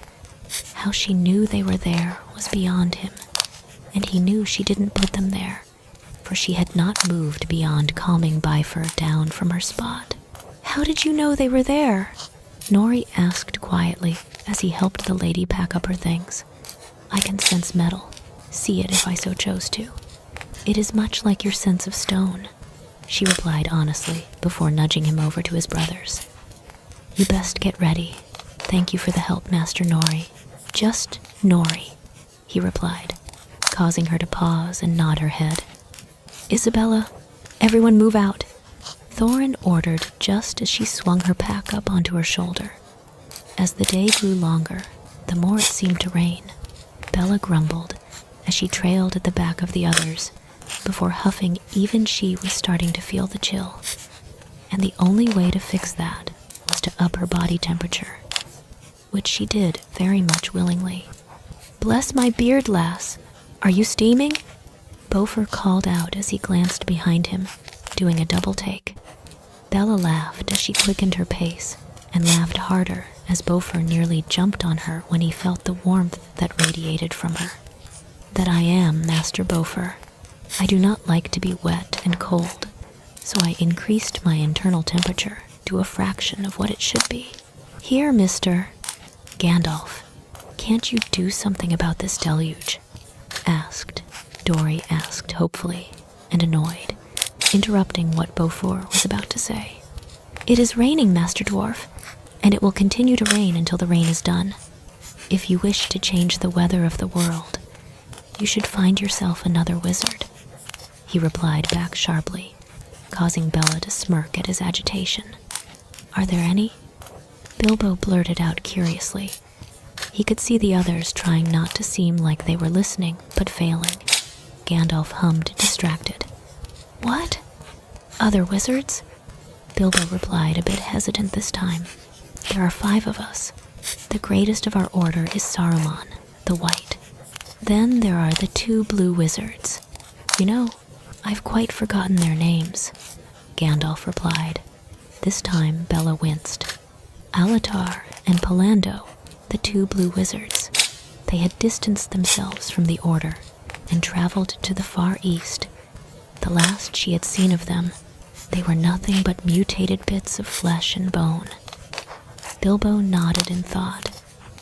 "And who is the 5th? "Well, that would be Radagast, the Brown," Gandalf answered, indulging Bilbo's curiosity. "Is he a great wizard, or is he more like you?"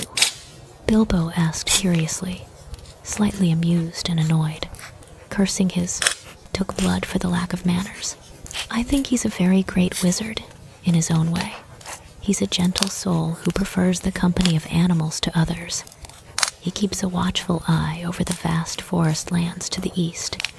And a good thing, too, for always evil will look to find a foothold in this world," he explained, slightly offended. Bella quickly made her way to Gandalf's side. "You still do not know, do you?" "Know what?" he asked her, turning to look at her stricken face. "About Alatar and Palando. They are dead, my old friend.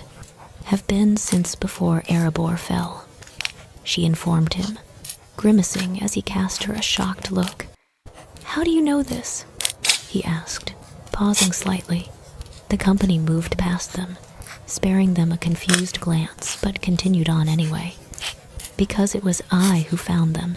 It was I who told the head of your order before I left Arda," she replied, her frown matching Gandalf's. "Lady Isabella! Gandalf!"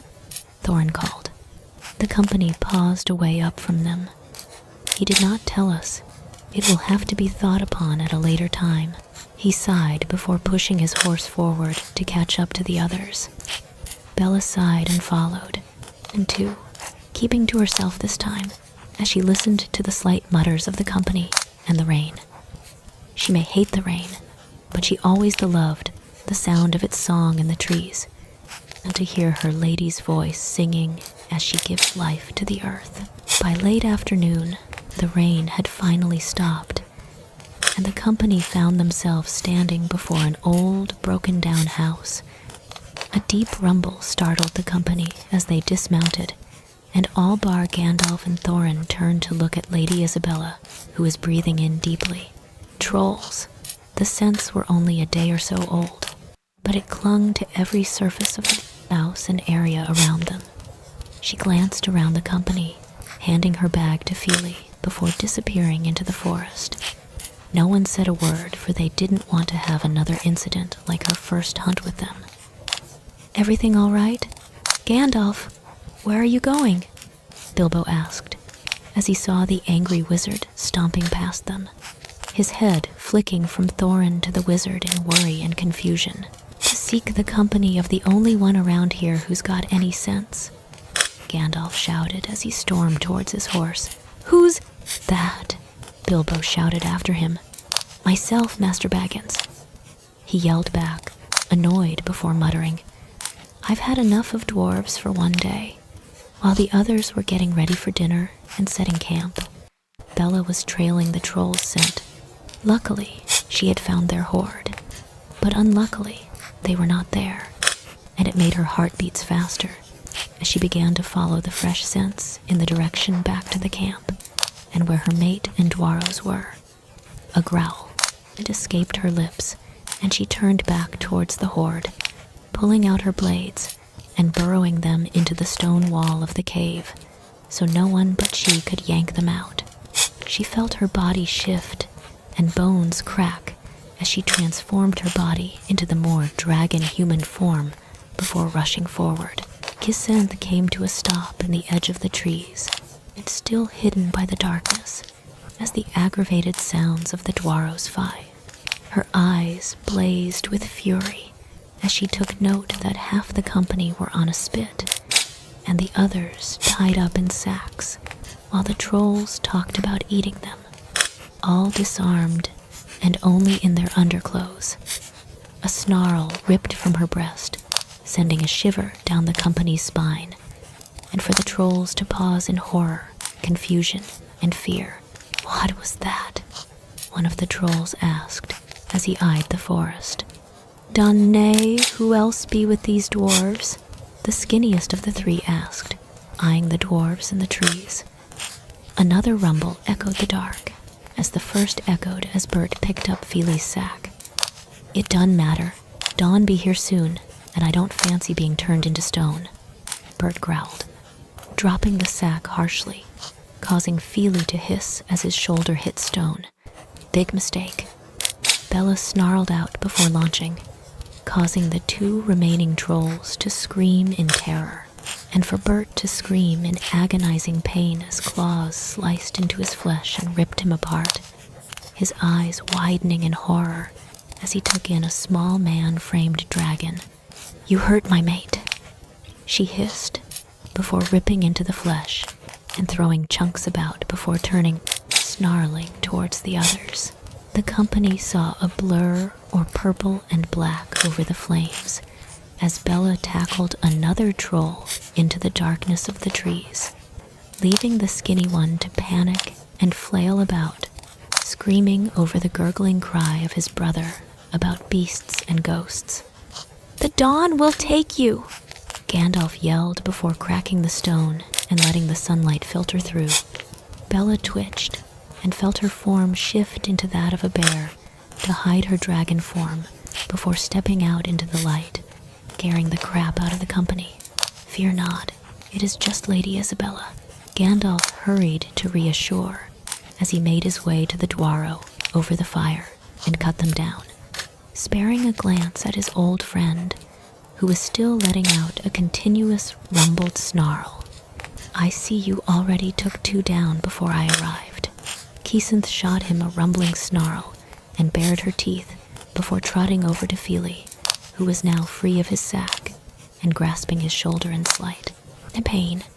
"Mahal's beard," he yelped as he turned to come face to face with the bear. Keely shot his brother a look and laughed, earning a punch from Fíli in return. "Can you change back?" he asked softly, blinking when she shook her head no. Keely, seeing the action, jerked his head up. "Gandalf, Lady Isabella cannot change back.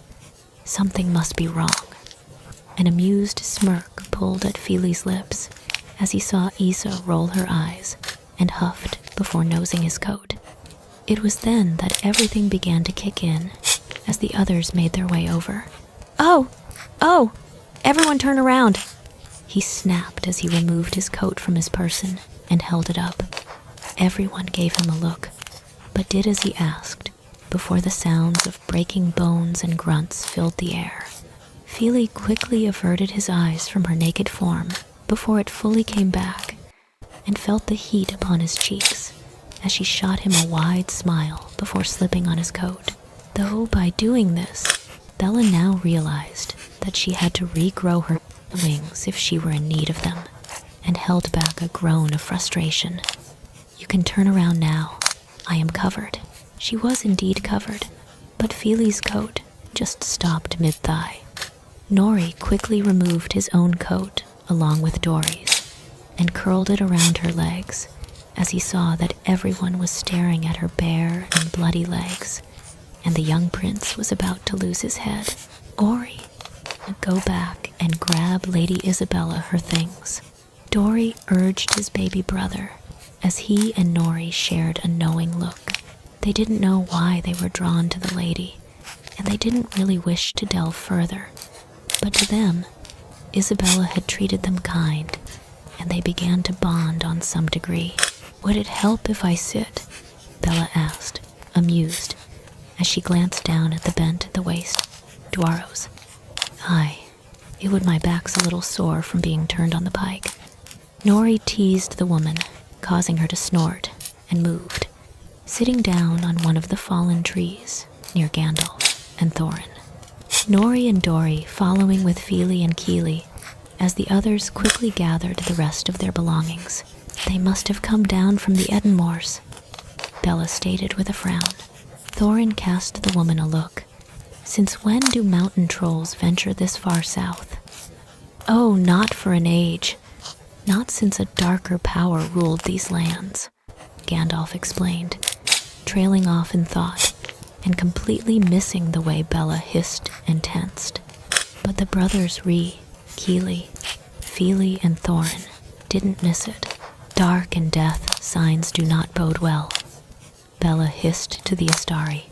"They could not have moved in daylight. There must be a cave nearby."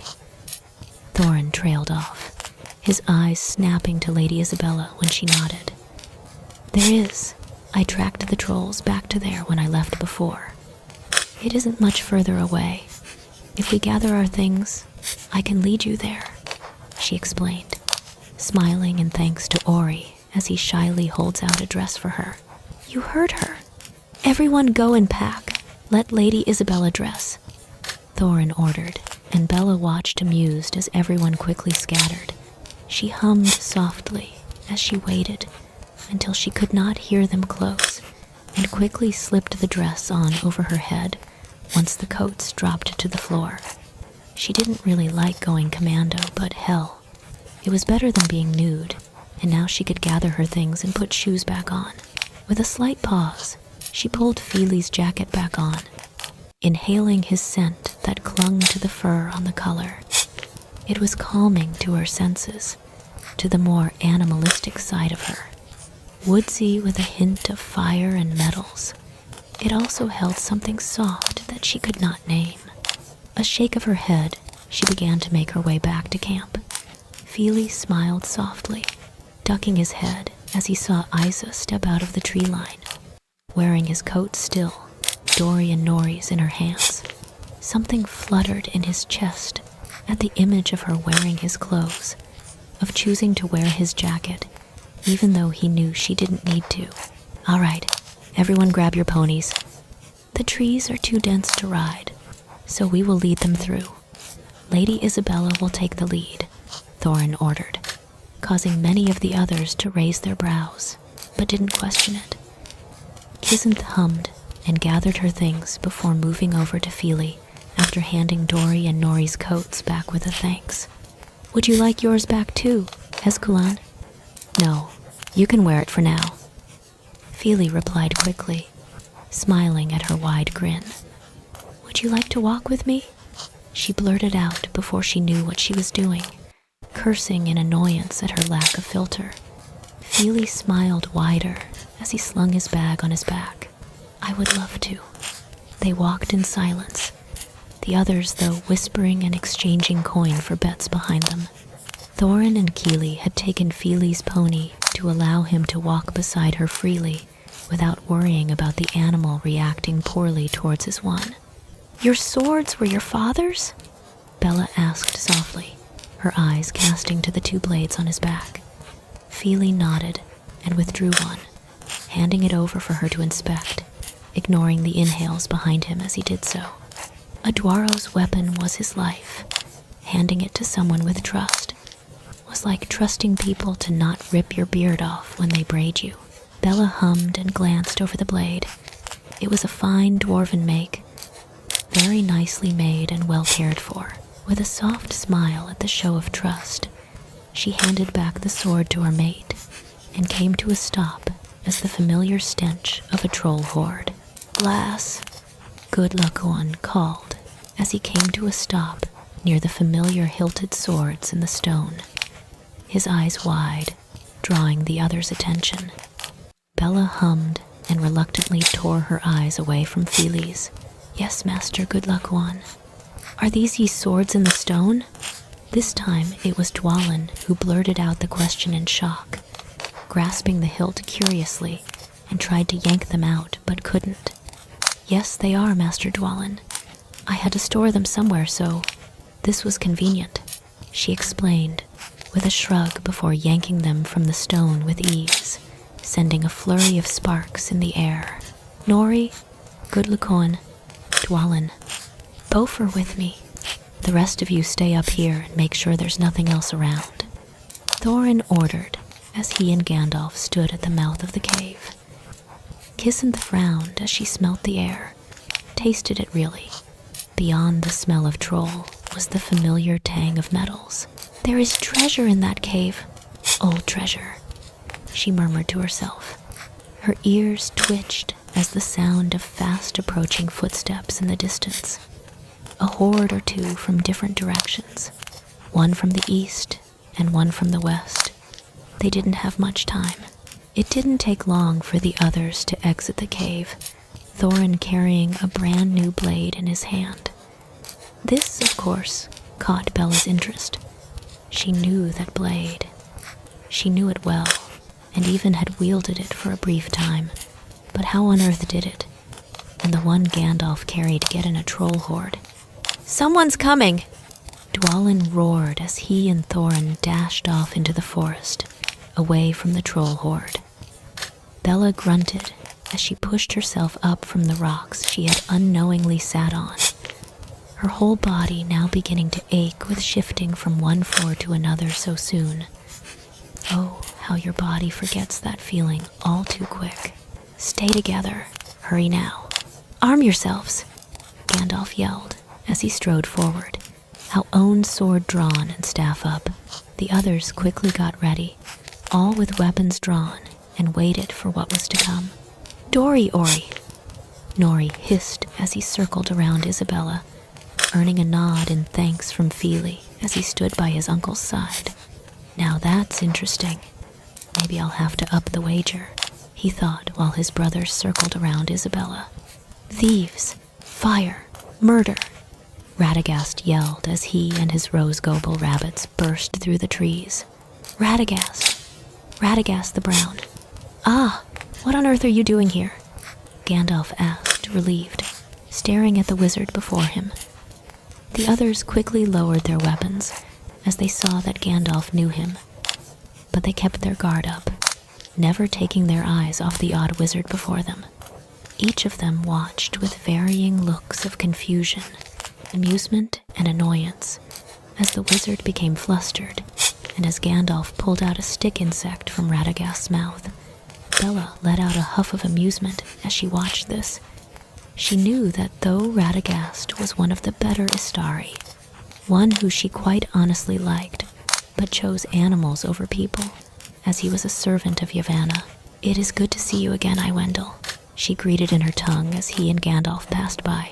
Radagast jerked in surprise, his eyes lightening as he grasped her forearms, completely ignoring the dwarfs around them. "Kisenth, I was told by Lord Orome that you had left this realm. It is good to see you, but I fear the timing of your return was not a coincidence." Bella frowned, her hands clenching around Radagast's. "What do you mean, my old friend?" Gandalf asked, worried, leading them both away from the others. "The greenwood is sick, Gandalf. A darkness has fallen over it. Nothing grows anymore, at least nothing good. The air is foul with decay, but worst are the webs," Radagast explains, his eyes flicking around nervously for something to jump out at him. "Sick? Webs?" Bella asked slowly, something nudging at her memory. "Spiders, giant ones, some kind of spawn of Ungoliant, or I am not a wizard. I followed their trail. They came from Dol Guldur, he explained, switching his attention between Bella and Gandalf, jerking when he saw Kisenth's eyes flash. Dol Guldur? But the old fortress is abandoned, Gandalf stated, confused. It had been abandoned for the last 400 years. Radagast shook his head. No, Gandalf, it is not. A dark power dwells there, such as I have never felt before. It is the shadow of an ancient horror, one that can summon the spirits of the dead, Radagast began to explain, stopping when the hands around his arms tightened even more so. The dead? A necromancer? Bella demanded, her voice husky and rough, a puff of smoke escaping her lips and eyes glassy. Gandalf quickly blocked the view of that from the others as he stared at Radagast. Are you sure? I saw him, Gandalf. From out of the darkness, a necromancer has come, he explained, quickly pulling out a wrapped item from beneath his robes. Gandalf quickly unties it and opens it, jerking back as he takes in the blade. That is not from the world of the living. Kisenth hissed as her eyes landed on the familiar blade, a blade that should no longer see the light, a blade that she had helped bury with 9 others, and no. Suddenly, a howl is heard in the distance, causing her to close her eyes. They had come. She should have paid more attention. Another howl filled the air, this time catching everyone's attention as it was closer. Was that a wolf? Are there wolves out there? Bilbo asked, terrified, his eyes scanning the woods for the sign of the beasts. Beaufort frowned. Wolves? No, that is not a wolf. Bella moved quickly, throwing out her blade and watching as it embedded into the warg's skull. Thorin jerked as he looked at the dead beast and the blade that stuck out of its head before tipping his head in thanks to the lady as she pulled out her sword. Another one quickly followed, Fíli shooting it with his bow, causing the beast to stumble, giving Thorin enough time to swing his sword. Dwalin snarled, swinging down his hammer, and killed it swiftly. Warg scouts, which means an orc pack is not far behind. Thorin grunted as he pulled the sword from the beast's neck. Gandalf strode forward angrily. Who did you tell about your quest, beyond your kin? No one, Thorin replied, annoyed. Who did you tell? Gandalf demanded once more, louder. No one, I swear. What in Durin's name is going on? Thorin demanded the wizard, frustrated. Gandalf shook his head, eyes scanning the forest. You are being hunted. We have to get out of here, Dwalin expressed, his eyes flickering to his brother and Moriel. Ori rushed forward in panic. We can't. We have no ponies, they bolted. It wouldn't help anyway. There are too many of them. Bella growled out, her blades drawn and body tense as she stood slightly in front of Fíli. Gandalf shot his friend a look. Can you not do anything? Bella let out a rumbling growl and turned her eyes upon the wizard. We are too close to the elves. Elrond accepts me, but the others who are too young to remember me personally do not feel comfortable in my presence. I cannot shift. I swore to Elrond never to shift on his lands. I'll draw them off. Radagast piped up. He didn't want to upset the dragon shifter, both Bella and Gandalf, to swing their heads towards him. These are Gundabad wargs. They will outrun you, Gandalf stated firmly, almost disbelieving at the idiocy his friend was showing. Radagast leans forward, pointing to the hairs behind him, a smirk upon his lips. These are rose goble rabbits. I'd like to see them try. We need to move quickly, Gandalf exclaimed after Radagast left, pushing the dwarves to run in the direction where he knew there was a secret passageway to Rivendell. He cast worried eyes to Kisenth and knew what words she spoke of was true. After the wars, after the dragons had killed so many, she was shunned and respected at the same time. They treated her well, but were afraid. No matter her being the child of Yavanna, she had the powers of every dragon in Arda if she so pleased. They ran as fast as their legs could take them, Bella sticking by Fíli and Kili, while looking over her shoulder for any sign that the wargs didn't take the bait, only to curse as they jerked to a stop as Radagast flew by them with the whole hunting pack after his heels. "Stay together, quick," Gandalf urged, changing the direction. Thorin turns to Gandalf, suspicious. "Where are you leading us?" Bella and Gandalf shared a look before running, her body staggering as it pushed through the magical wards of Lord Elrond. He would know she was here now. There was no avoiding it, but he personally will come. Fíli pushed his body against Isa's as they came to a stop, hands upon her weight, and breathing in sharply as she cast him a surprised look, her hand wrapping around his waist in return. The dangers around them seemed to fade away as they stared at one another, only jerking out of it when the sound of wargs and swords caught their ears. "Run! Run!" she screamed at them, pushing them towards the hidden pass. Wargs nipped at their heels, their snarls loud and echoing across the plain. With a snarl, she spun, slashing at the two that was near her, Fíli and Nori. She didn't stop. She kept moving as more came. "There's more coming!" Kili yelled, panicked towards his uncle. Thorin spun, his eyes locking onto each of his company before the orc pack. They were being corralled, cornered, and lead into a trap. "We're surrounded!" Fíli yelled as he moved closer to the others, blades drawn. Kili looked around and saw they were missing the wizard, his heart thumping wildly in his chest. "Where is Gandalf? He has abandoned us!" Dwalin roared, furious, once he saw what Kili did. "Fíli!" Thorin yelled, causing Bella's head to whip around towards where she sensed her mate and saw red. A warg had pinned him down, his sword broken at his side as he tried to fight off and block with the other. The company froze as a terrifying roar, a sound they had heard once before only that night. They turned their eyes upon Lady Isabella and swore to never anger the lass, as she had charged, her eyes ablaze as she ripped through what stood between her and Fíli. Gandalf quickly rushed up the slope and called out the others in annoyance and urgency. "This way, you fools!"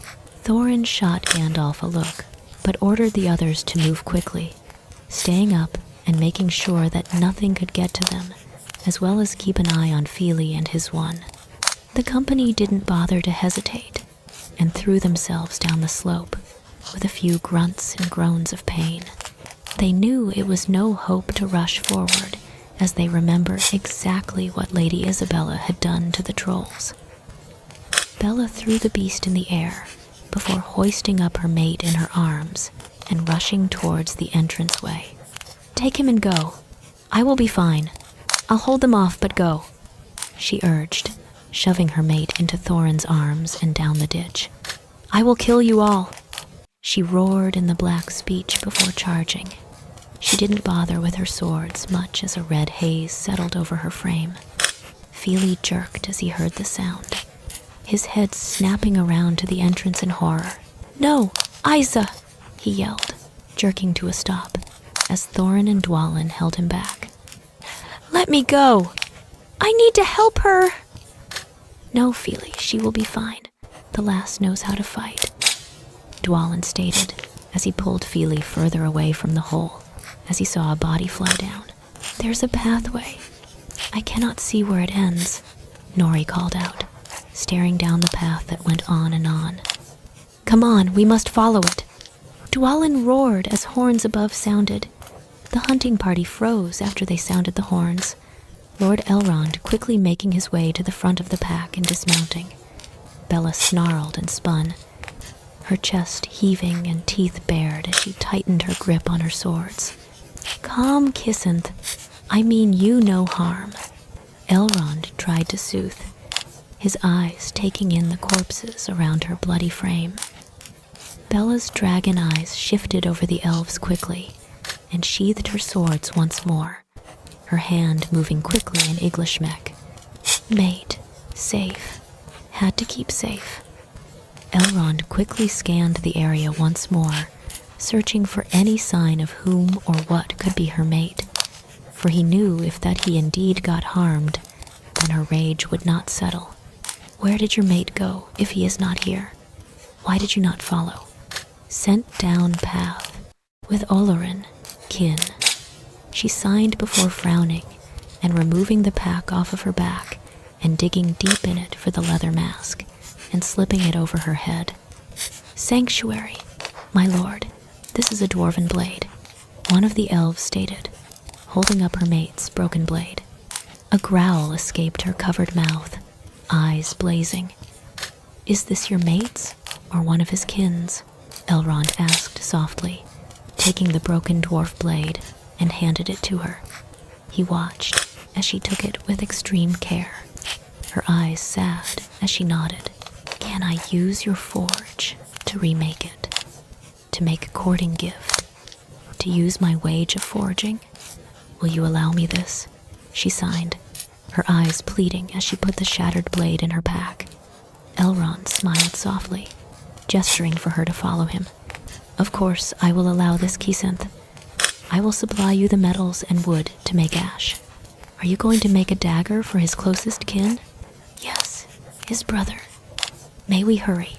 He was hurt. She urged, causing him to nod and mount his horse once more, his guards circling around the dragon shifter warily. Fíli paced on the small court platform the best he could, looking in every direction for his one. What if she got hurt? What if she was dead? Fíli, I assure you that Isabella will not be harmed. She has survived many wars and battles far worse than that hunting pack. Gandalf tried to reassure, only to sigh as Fíli ignored him once again. Uncle, I am worried. What if she has been injured and in need of our aid? What happens if she was killed? Fíli wouldn't be able to handle it. He will blame himself. Fíli whispered worriedly to Thorin as they let Fíli pace, more limped than anything past them, muttering curses under his breath. Thorin sighed. I do not know. I should have stayed and helped. It would be my fault, and my fault alone, if anything was to happen. The company jerked as an elf horn pierced the air, their heads snapping up to see the oncoming party of elves moving fast towards them. Thorin took in the rapid increase of elves before him, all armed. Ifriti Bakar, hold ranks. The company bunched together into a tight circle with their weapons pointed outward. Bilbo huffed as he was pulled into the middle of the circle. It was Fíli who saw her first, a cry leaving his lips as he saw her being marched, her mouth covered. When the elves came to a stop, Elrond smiled and dismounted his horse. Gandalf, Lord Elrond, Melanin, where have you been? Gandalf greeted with a bow, his eyes flashing to Kisenth and pulling into a frown. Is it really necessary for her to wear that? Elrond sighed and cast a tired look towards his old friend, and then to the dwarf that was trying to get to the dragon shifter. It is that when in company of elves here or be locked away, she chose this. And as much as I dislike it, my kin do not trust her. Those that do are no longer here or in Lothlorien. Nonsense. I am here, and I say she can be trusted. Break away and dismount. Let her be free, Glorfindel ordered as he strode down the stone steps towards his friend. Kisenth blinked and shook her head, her eyes flicking to her mate and back to her friend. Let me go. Fíli snarled at Dwalin before rushing towards his one, shoving aside the elves, not caring about their weapons, and pulled Isa close to him. Isa purred softly and knelt down, bumping her head against his shoulder, shocking him and causing him to instinctively pull her closer, glaring at the elves who had pointed weapons at her back. Are you hurt? Why is your mouth covered? He asked her softly, pulling back and brushing away the bloody strand from her cheek. He didn't care she was covered in black blood. All he cared about was if he was hurt or not. Bella frowned, smelling his blood, and jerked her head down to his leg, where the warg's claw had got him. Fíli followed her pointed look and sighed at the wound. It was a graze, but it still hurt. "I am fine, just a graze. Are you hurt?" "Number," she signed, before nuzzling his shoulder once more. "But I must go. Elves don't trust me. I'll be close, but have work to do." This time, it was Fíli who frowned, his grip tightening on her. "Are the elves holding you captured?" he asked in Khuzdul, hoping she knew it somehow since she knew Iglishmek. She shook her head, her eyes wide as she stared at him. "I need to fix, make. We will have to talk when I am done, my Kurdun." Fíli jerked back in surprise, his eyes widening and mouth opening and closing, unable to voice a word. Bella chuckled softly, butting her forehead against his, before standing and facing Glorfindel, whom was watching the two of them with a wide, smug smile. "I shall take you to the forges then, Ranyafair, so you can make a courting gift for your Vasa Hill. True heart," Glorfindel teased in Dovazul, jerking as she smacked him in the back of his head that he was not expecting. When they were far enough away from the other elves, Glorfindel spun and stopped Kisenth, removing the mask with gentle hands. "I do not know why they do this to you. I know how much you hate it," he whispered, brushing back a strand of hair from her face. Bella sighed and leant into the palm. "I know they mean no harm. My voice can affect a lot, and they worry. But I am well, Sponzema. Do not worry for me, shield brother," she assured, giving him a soft smile. "I have suffered many wounds, and now I have found my true heart. Ah, yes, and what a mighty competition he may be."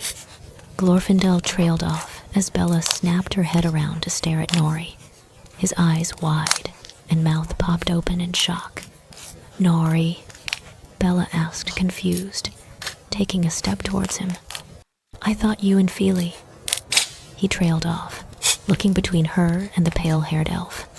Nori had followed them, not liking the way he looked at her and the way she was around him. So he followed and listened.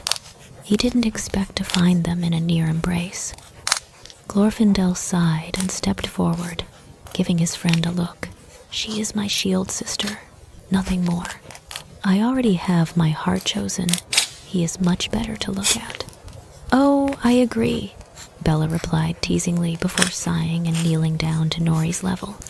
"Then why did you not come with us?" "Fíli is worried about what you wish to speak to him about. Seeing the two of you walk away the way you did, Isabella, didn't help his fears," the thief explained, causing a whine to escape her lips. "I am making him a courting gift," she explained as she slid and off her pack and pulled out the broken sword. "I am fixing his father's sword. I know it means much to him.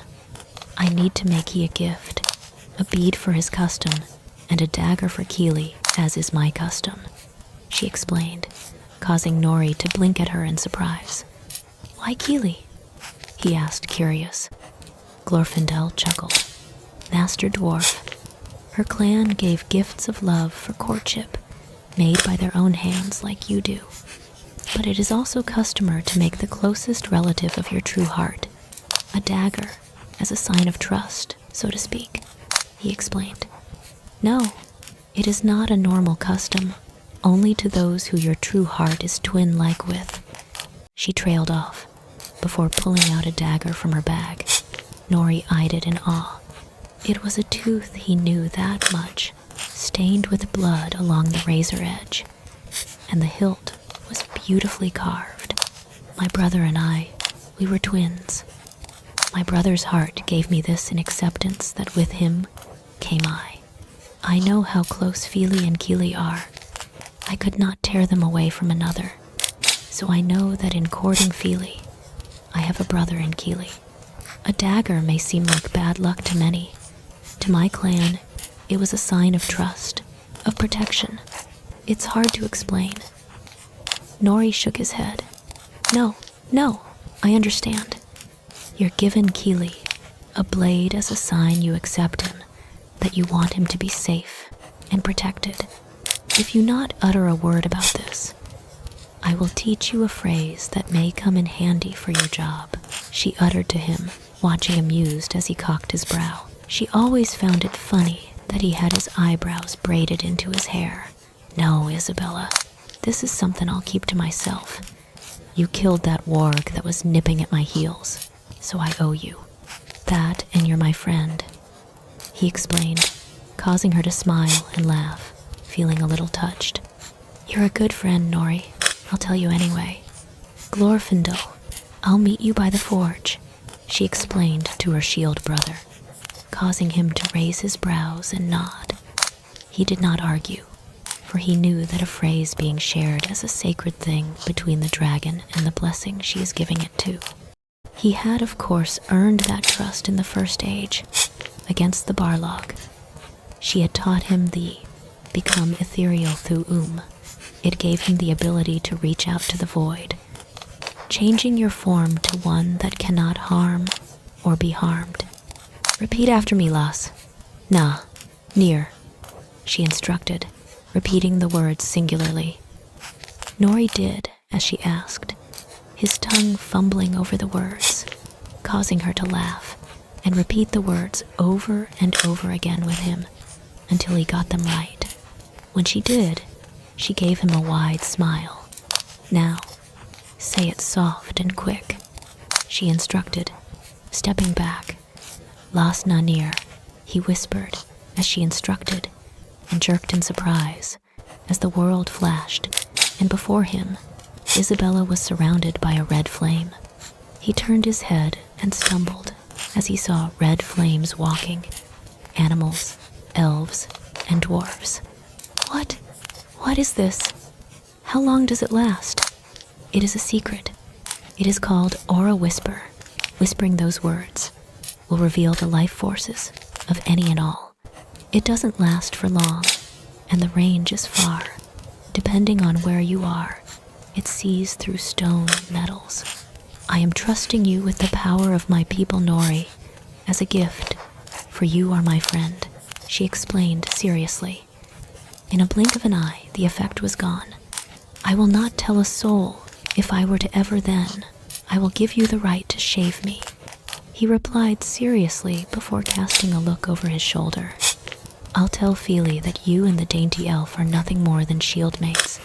He will relax then on that part. But don't take too long to see him. I won't. It shan't take me long to make the blades.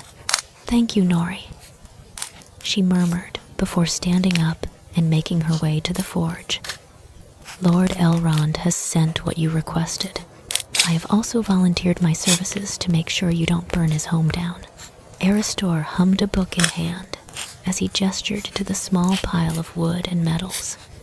Bella rolled her eyes. It was once and in the First Age before he found Rivendell. Also, do not lie, Sponzema. You are only here because you know Glorfindel will be helping me with my fire, she replied, casting him a smirk over her shoulder as she began to tie her hair up into a bun. Of course. How could I not?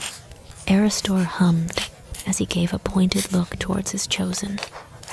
Bella rolled her eyes and felt the flame in her breast burn bright as she began to prepare her dragon fire in this form.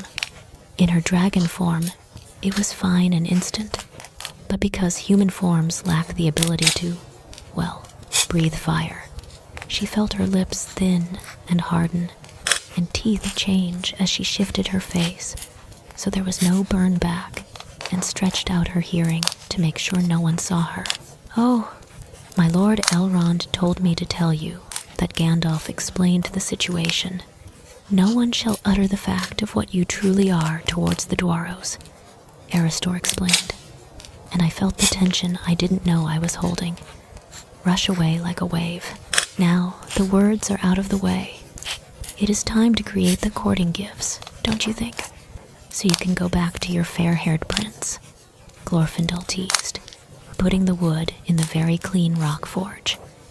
I removed the ash so your dragon ash will not be mixed or overlooked. I will spread it out upon the forest when I make my trip to Lothlorien. Thank you, Glorfindel, she replies, before pulling out the 2 blade bits once more and sighing. The design would be easy to recreate, but getting the broken shard off the hilt would be a little trouble, but worth it in the end. With a deep breath, she let her fire burst free towards the woodpile. It was time to get to work. Fíli paced the balcony room that they had chosen to take instead of the rooms that were provided. None wanted to be separated, let alone take up the hospitality of the elves after witnessing the treatment Lady Isabella got from them. They even turned down the offer of food, surprising the elves and causing Gandalf to raise his brows in amusement at their sudden loyalty to the woman. It didn't help that she had left with another elf that spoke her tongue and knew him in a friendly manner, that she treated him opening and kind unlike with them. It had caused Fíli's heart to twist and for a jealous rage to settle over him. Nori! The sound of the thief's name spewing from Ori's lips in surprise caused Fíli to come to a complete stop. The others watched as Nori ignored his brother and made a beeline straight to Fíli. Thorin and Kili raised their brows and moved to stand beside him and listen in to what Nori had to tell Fíli. I cannot tell you why Isabella didn't come with us. I made an oath, but I can tell you freely that the elf she left with is her shield brother and nothing more, Nori explained, watching as the young prince's shoulders sagged with relief. That makes me feel better, and to know that she is my one, and I could be her half without any other competition. Fíli breathed out, causing the thief to snort and nod. She told me that she wouldn't be long. With that, the thief returned to his brother's side, waving off their own questions. Thorin hummed as he saw this. It seems that Lady Isabella had acquired the complete trust and loyalty in their resident thief, to the point he would not even utter her secret to them. Come, Fíli, eat something, and soon you can speak to her, he muttered to his nephew, leading him to the fire where Bombur was cooking the last of their cram. In between laps of silence, they could hear the faint clangs of metal in the distance, a sound that they were all familiar with, but mostly Thorin, as he was the blacksmith in the group of Dwarrows, and it made him curious at the fact the elves had a forge, let alone it was being used. Night had come, and with night's embrace, Thorin, Bilbo, and Balin went to speak with Lord Elrond, only to come back with a foul mood. We are to stay the week. The moon runes cannot be read until then, Balin explained with a tired sigh. We cannot stay that long. Surprisingly, it was Bombur who had voiced this. I saw the way the elves treated Lady Isabella, and I saw the way her eyes turned haunted when all took note of the mask she wore. Bifur nodded along with his cousin and let out a string of violent words and sharp hand movements.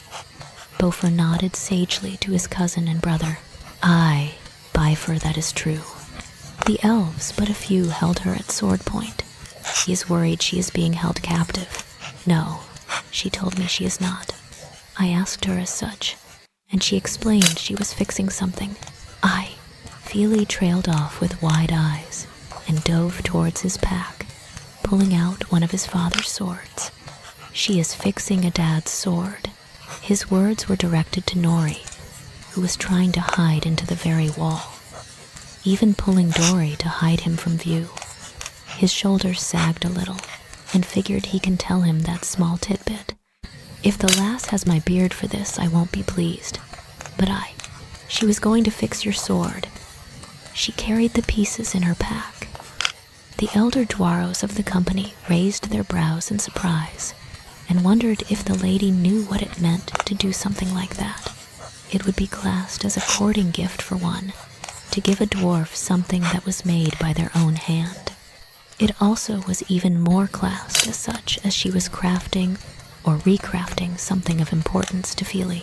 We will stay, but as much as this pains me, do not do something to provoke the dainty leaf-eater's ire. We do not want our actions to be consequences for Lady Isabella, Thorin stated, and for once the whole company agreed. When Bella was done, she shifted back to her normal form and began to wrap her gifts up in her mate's jacket. Thankfully, she didn't damage it in any way, which would be a travesty. Let's get you back to your true heart before the Dwarrows decide to tear apart Rivendell to find you. It has been 3 days already, Erebor stated with a twitch of his lips. Kisenth blinked and just stared at her shield brother. 3 days? You were consumed by your work, Kisenth. It shows great love to make something so beautiful for your chosen and his brother. Glorfindel tried to soothe. We must hurry then, Bella explained, before pulling the bundle under her arm and rushing from the forge, Erebor and Glorfindel on her heels. Bilbo jerked in surprise as he saw Lady Isabella making their way towards them, a smile widening on his face as he rushed towards the others. Fíli!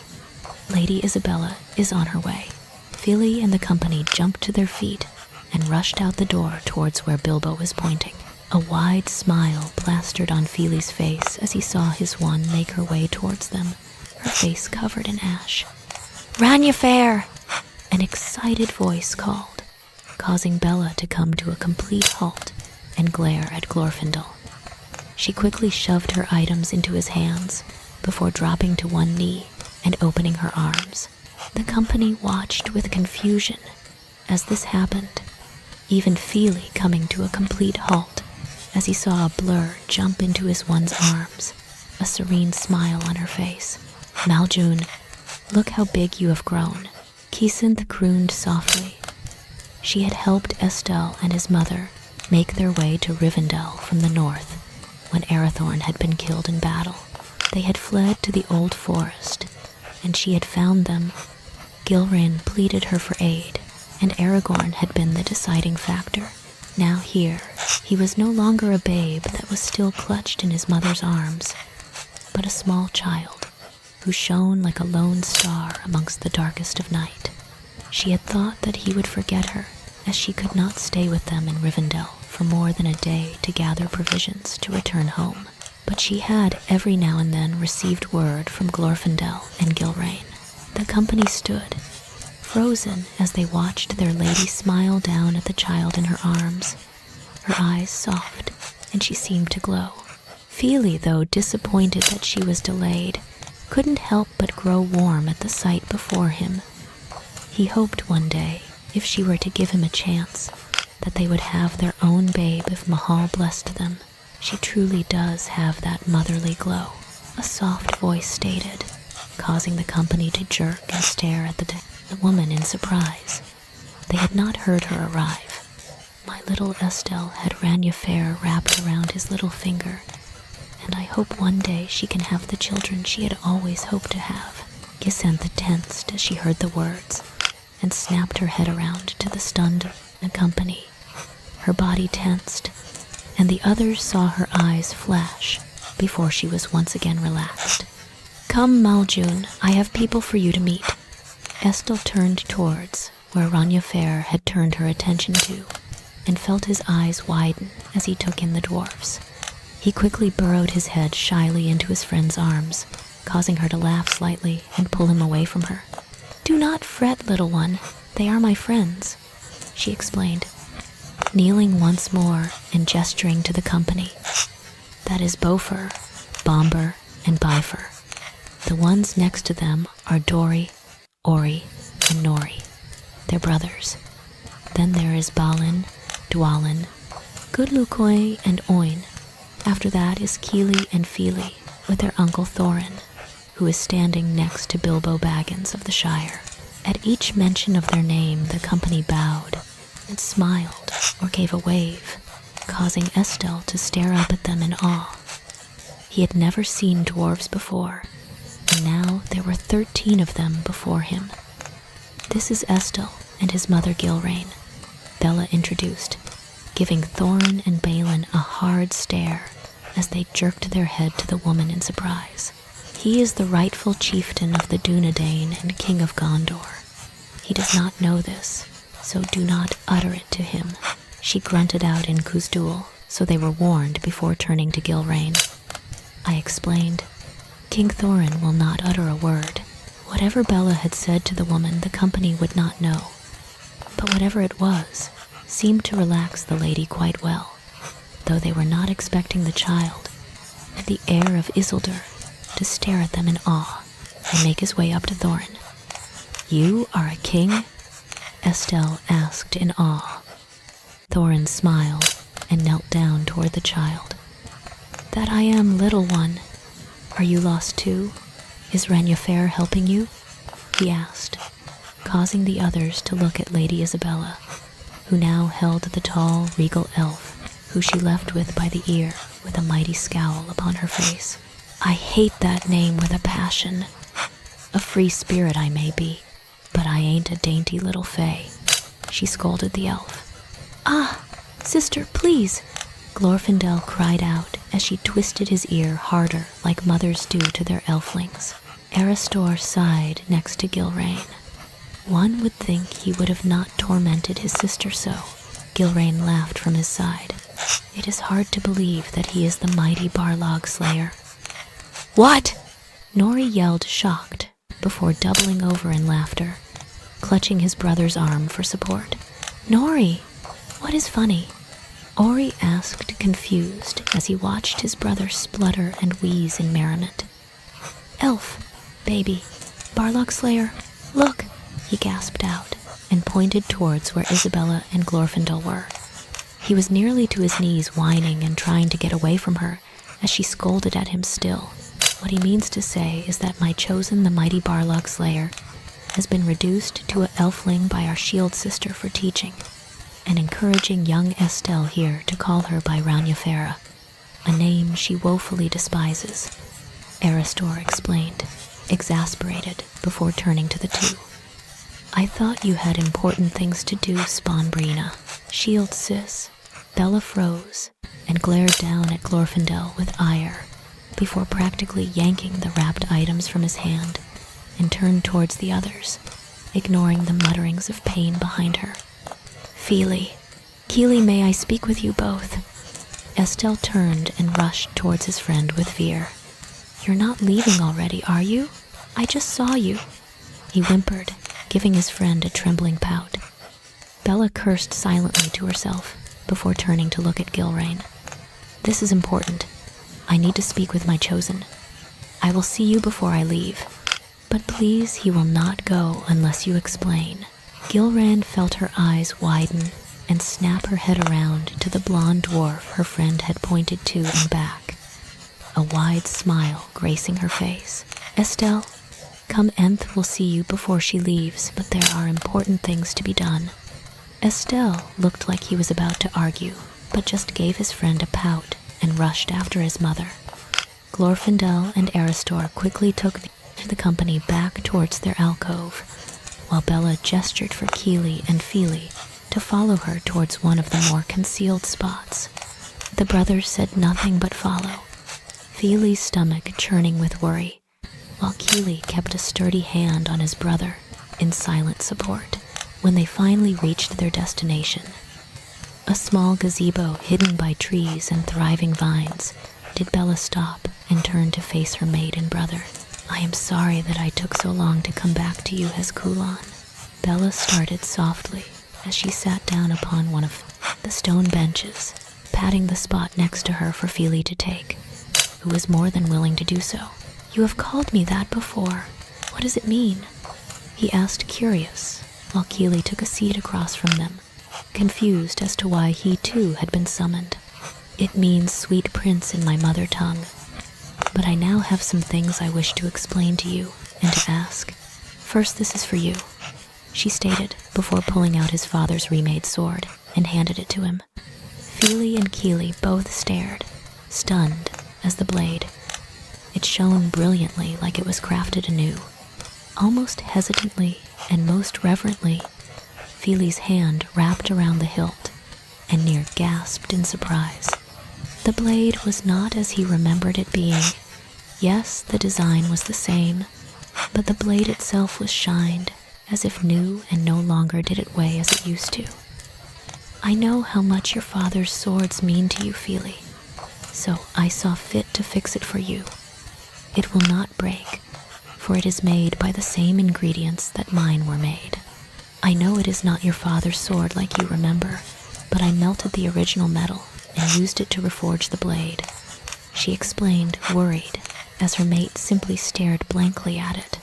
She was worried, of course, that he would take it badly and condemn her for destroying something so important to him. You do know what this means, do you not? He asked silently and softly as he continued to stare at his blade and not let his hope rise.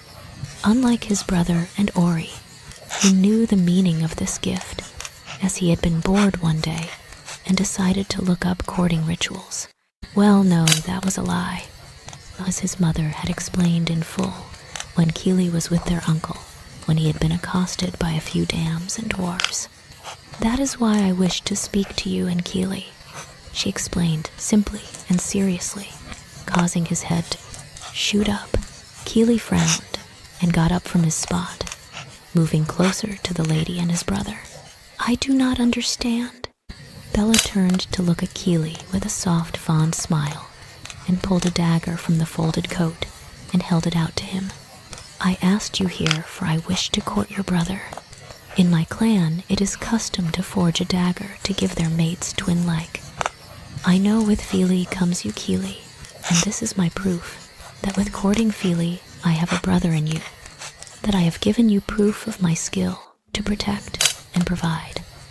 Will you allow me the honor to claim you as my kin and court my true heart? She explained. Fíli and Kili bother gaped at her before turning their eyes down at the dagger she held, and gasped. It was a simple dagger, but they knew it was not simply just that either. The metal was layered, a way that was lost when Erebor fell, but one of the strongest ways to craft a blade of any size. Yet the metal itself had a pattern that seemed when it moved, it looked like water lapping at the shore. What stunned them the most was the twisted handle. How on earth did she get wood to bend that way? You truly mean it? Kili asked, for once sounding his true age, and not the dwarfling he usually acted. You will accept me into your life, and not part me from my brother if I were to agree with this? Of course, Kili. My brother and I, we were twins, and near inseparable. When my brother found his mate, I too worried she would keep him from me. But my brother's heart made me a dagger like I have done to you. It is not a normal custom among my clan to give a dagger to their brother or sister, only to those who your true heart is twin. Like with a sign of acceptance. It's hard to explain. She found herself repeating before fear truly gripped her heart, and her head whipped around to Fíli in horror as she realized one thing. That is if my courtship will be accepted by you, Fíli. I did not think that. You would not feel the same way as I do you. I know I have not given you any verbal cues as to my own, but only in actions. I should have known from the very start that you were my true heart. But it was Gandalf who pointed it out to me and Bree. She explained, pained, her hand curling around the dagger tightly as she looked down at the dagger, her mind resting on the other, and the bead that lay left in his folded coat. You are my one. How could I not accept your courtship? We may have not known each other long, but I have known you were my one from when we left the old forest. You are a beautiful beyond words. A fierce woman who, though, trusts easily but not without caution. You speak bluntly and freely if something was to concern you, and you have, of course, saved our lives more than once. How can I deny you, myself, this courtship? Fíli stated with such emotion that Bella could feel the tears pool in her eyes. Then will you allow me to braid your hair? she asked, before unfolding his own coat and showing him the bead that rests with the blade. Fíli blinked as he took in the two items nestled in the soft fur and leather. His hand moved, and he let his fingers brush over the blade and the bead softly. I wanted to follow your traditions and mine. I know that a bead is given as sign of courtship, so I had made it for you when I made you my courting dagger. It is like Kile's, but darker, more detailed, and the pattern of the metal was different. But it was the hilt itself that caught his attention. Black stone and twisted silver. Is that a dragon's head? He asked, stunned, causing her to laugh and nod. You made this? Fíli asked in awe as he held up the bead. She had made 3 really of various sizes, and chose the middle of them both to set it in.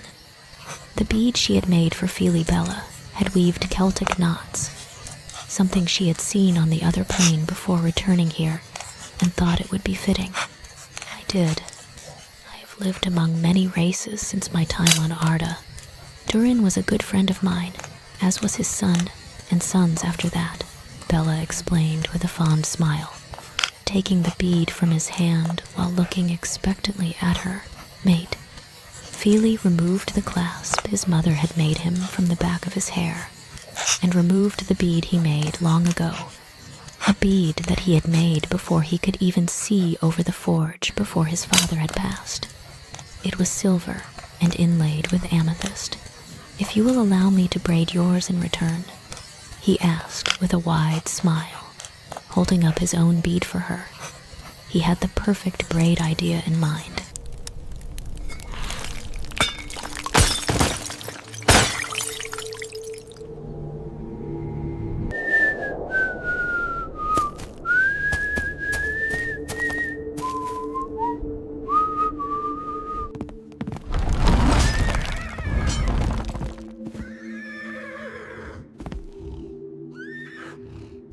This quest will test your resolve. Smaug!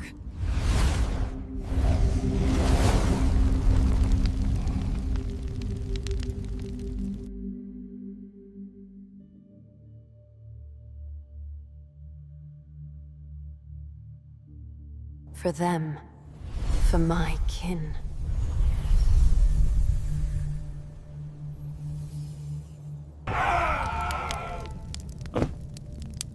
She's proven herself worthy of this quest.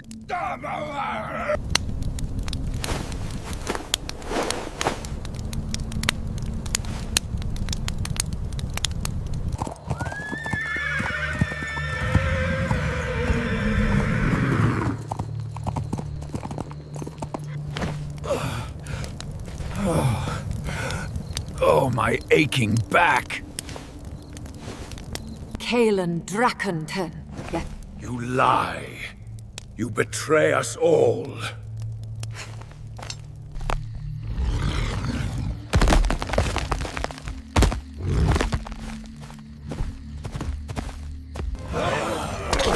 I'm back, everyone!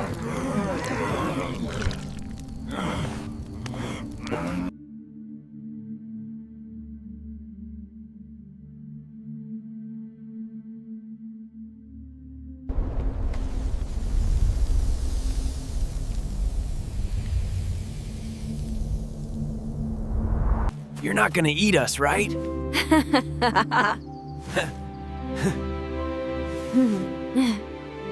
Stay away from him. He's safe now.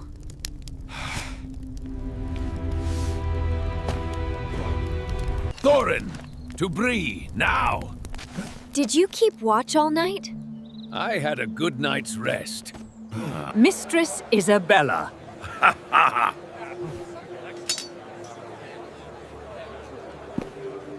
You call that an arm, brother? I've seen bigger on a hobbit!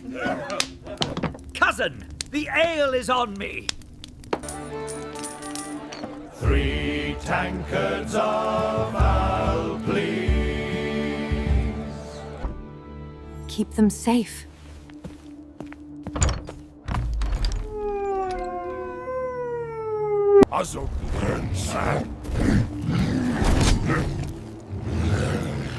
Death. Death.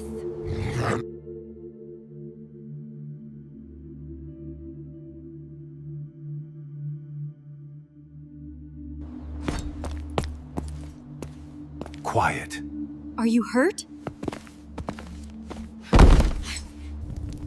A bounty on the line of Durin. The name Azog shocks the room. We should leave! Water, towels, comms, clothes.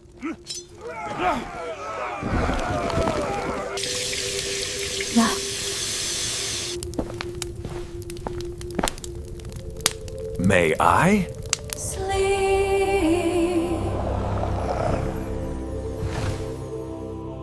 Sleep. Oh.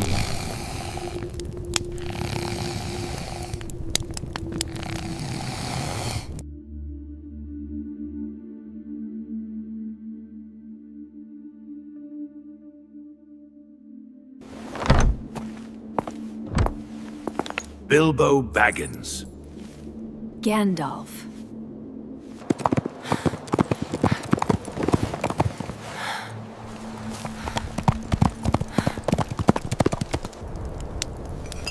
We must keep watch.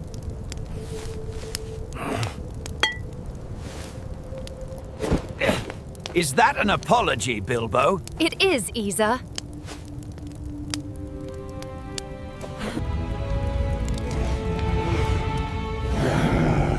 Rest, young one. Throat cutters again? Always.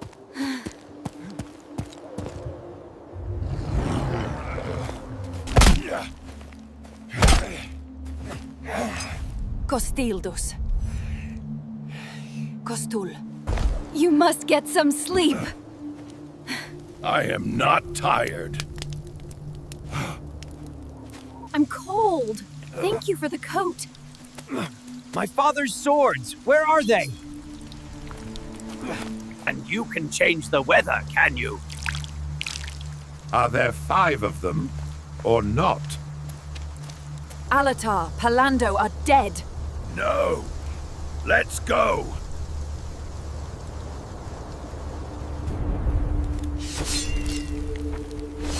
Oh, those dwarves. Always with their trouble. You hurt my mate!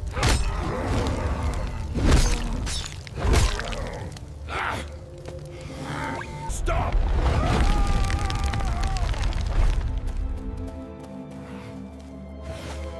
Fíli. Bree. My blades.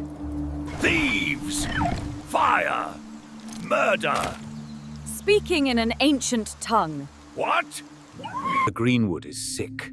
The webs of Dol Guldur stretch further each day. This is a grave cold blade.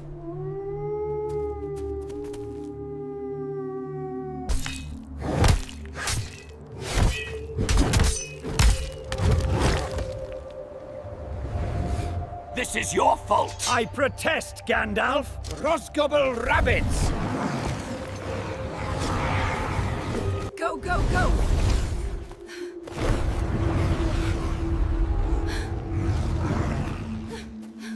Fight them! Do not yield!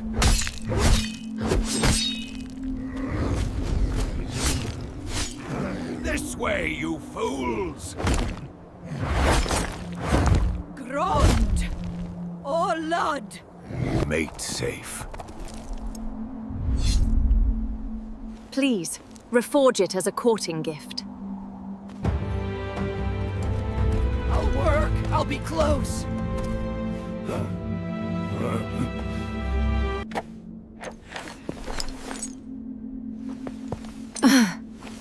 Shield siblings. Laas. No. Near. Nas. Near.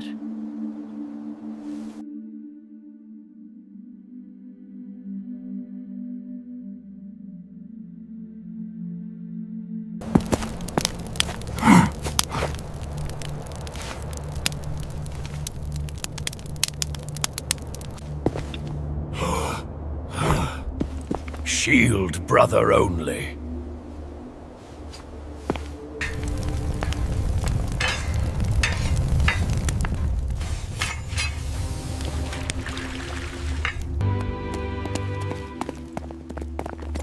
Ranya Fair. Gilren, it is an honor to finally meet you. Your journey has been long. Ow, ow, ow, ow, ow! Balrog Slayer. Oh, my sides hurt. Your father's sword, reforged and lighter. This dagger symbolizes a bond between two, a custom for those with twin-like souls.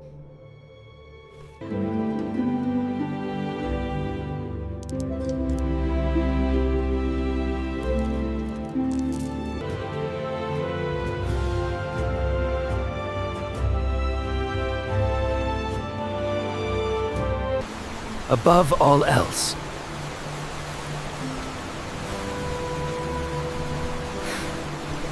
They used me. I was just a means to an end. You deserved love. Only love. I am the eldest, forged by Yavanna. I'm her shield brother. Greetings. Oh, you two. She hasn't slept or even.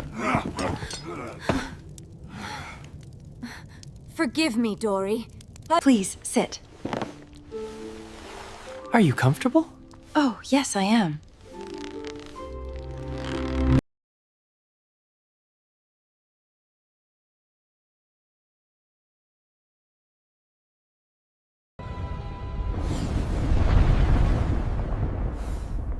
It is simply exhaustion. We must not awaken the dragon. But what of Thorin's line, Gandalf? His line is not ready for such a burden. Leave now! This way!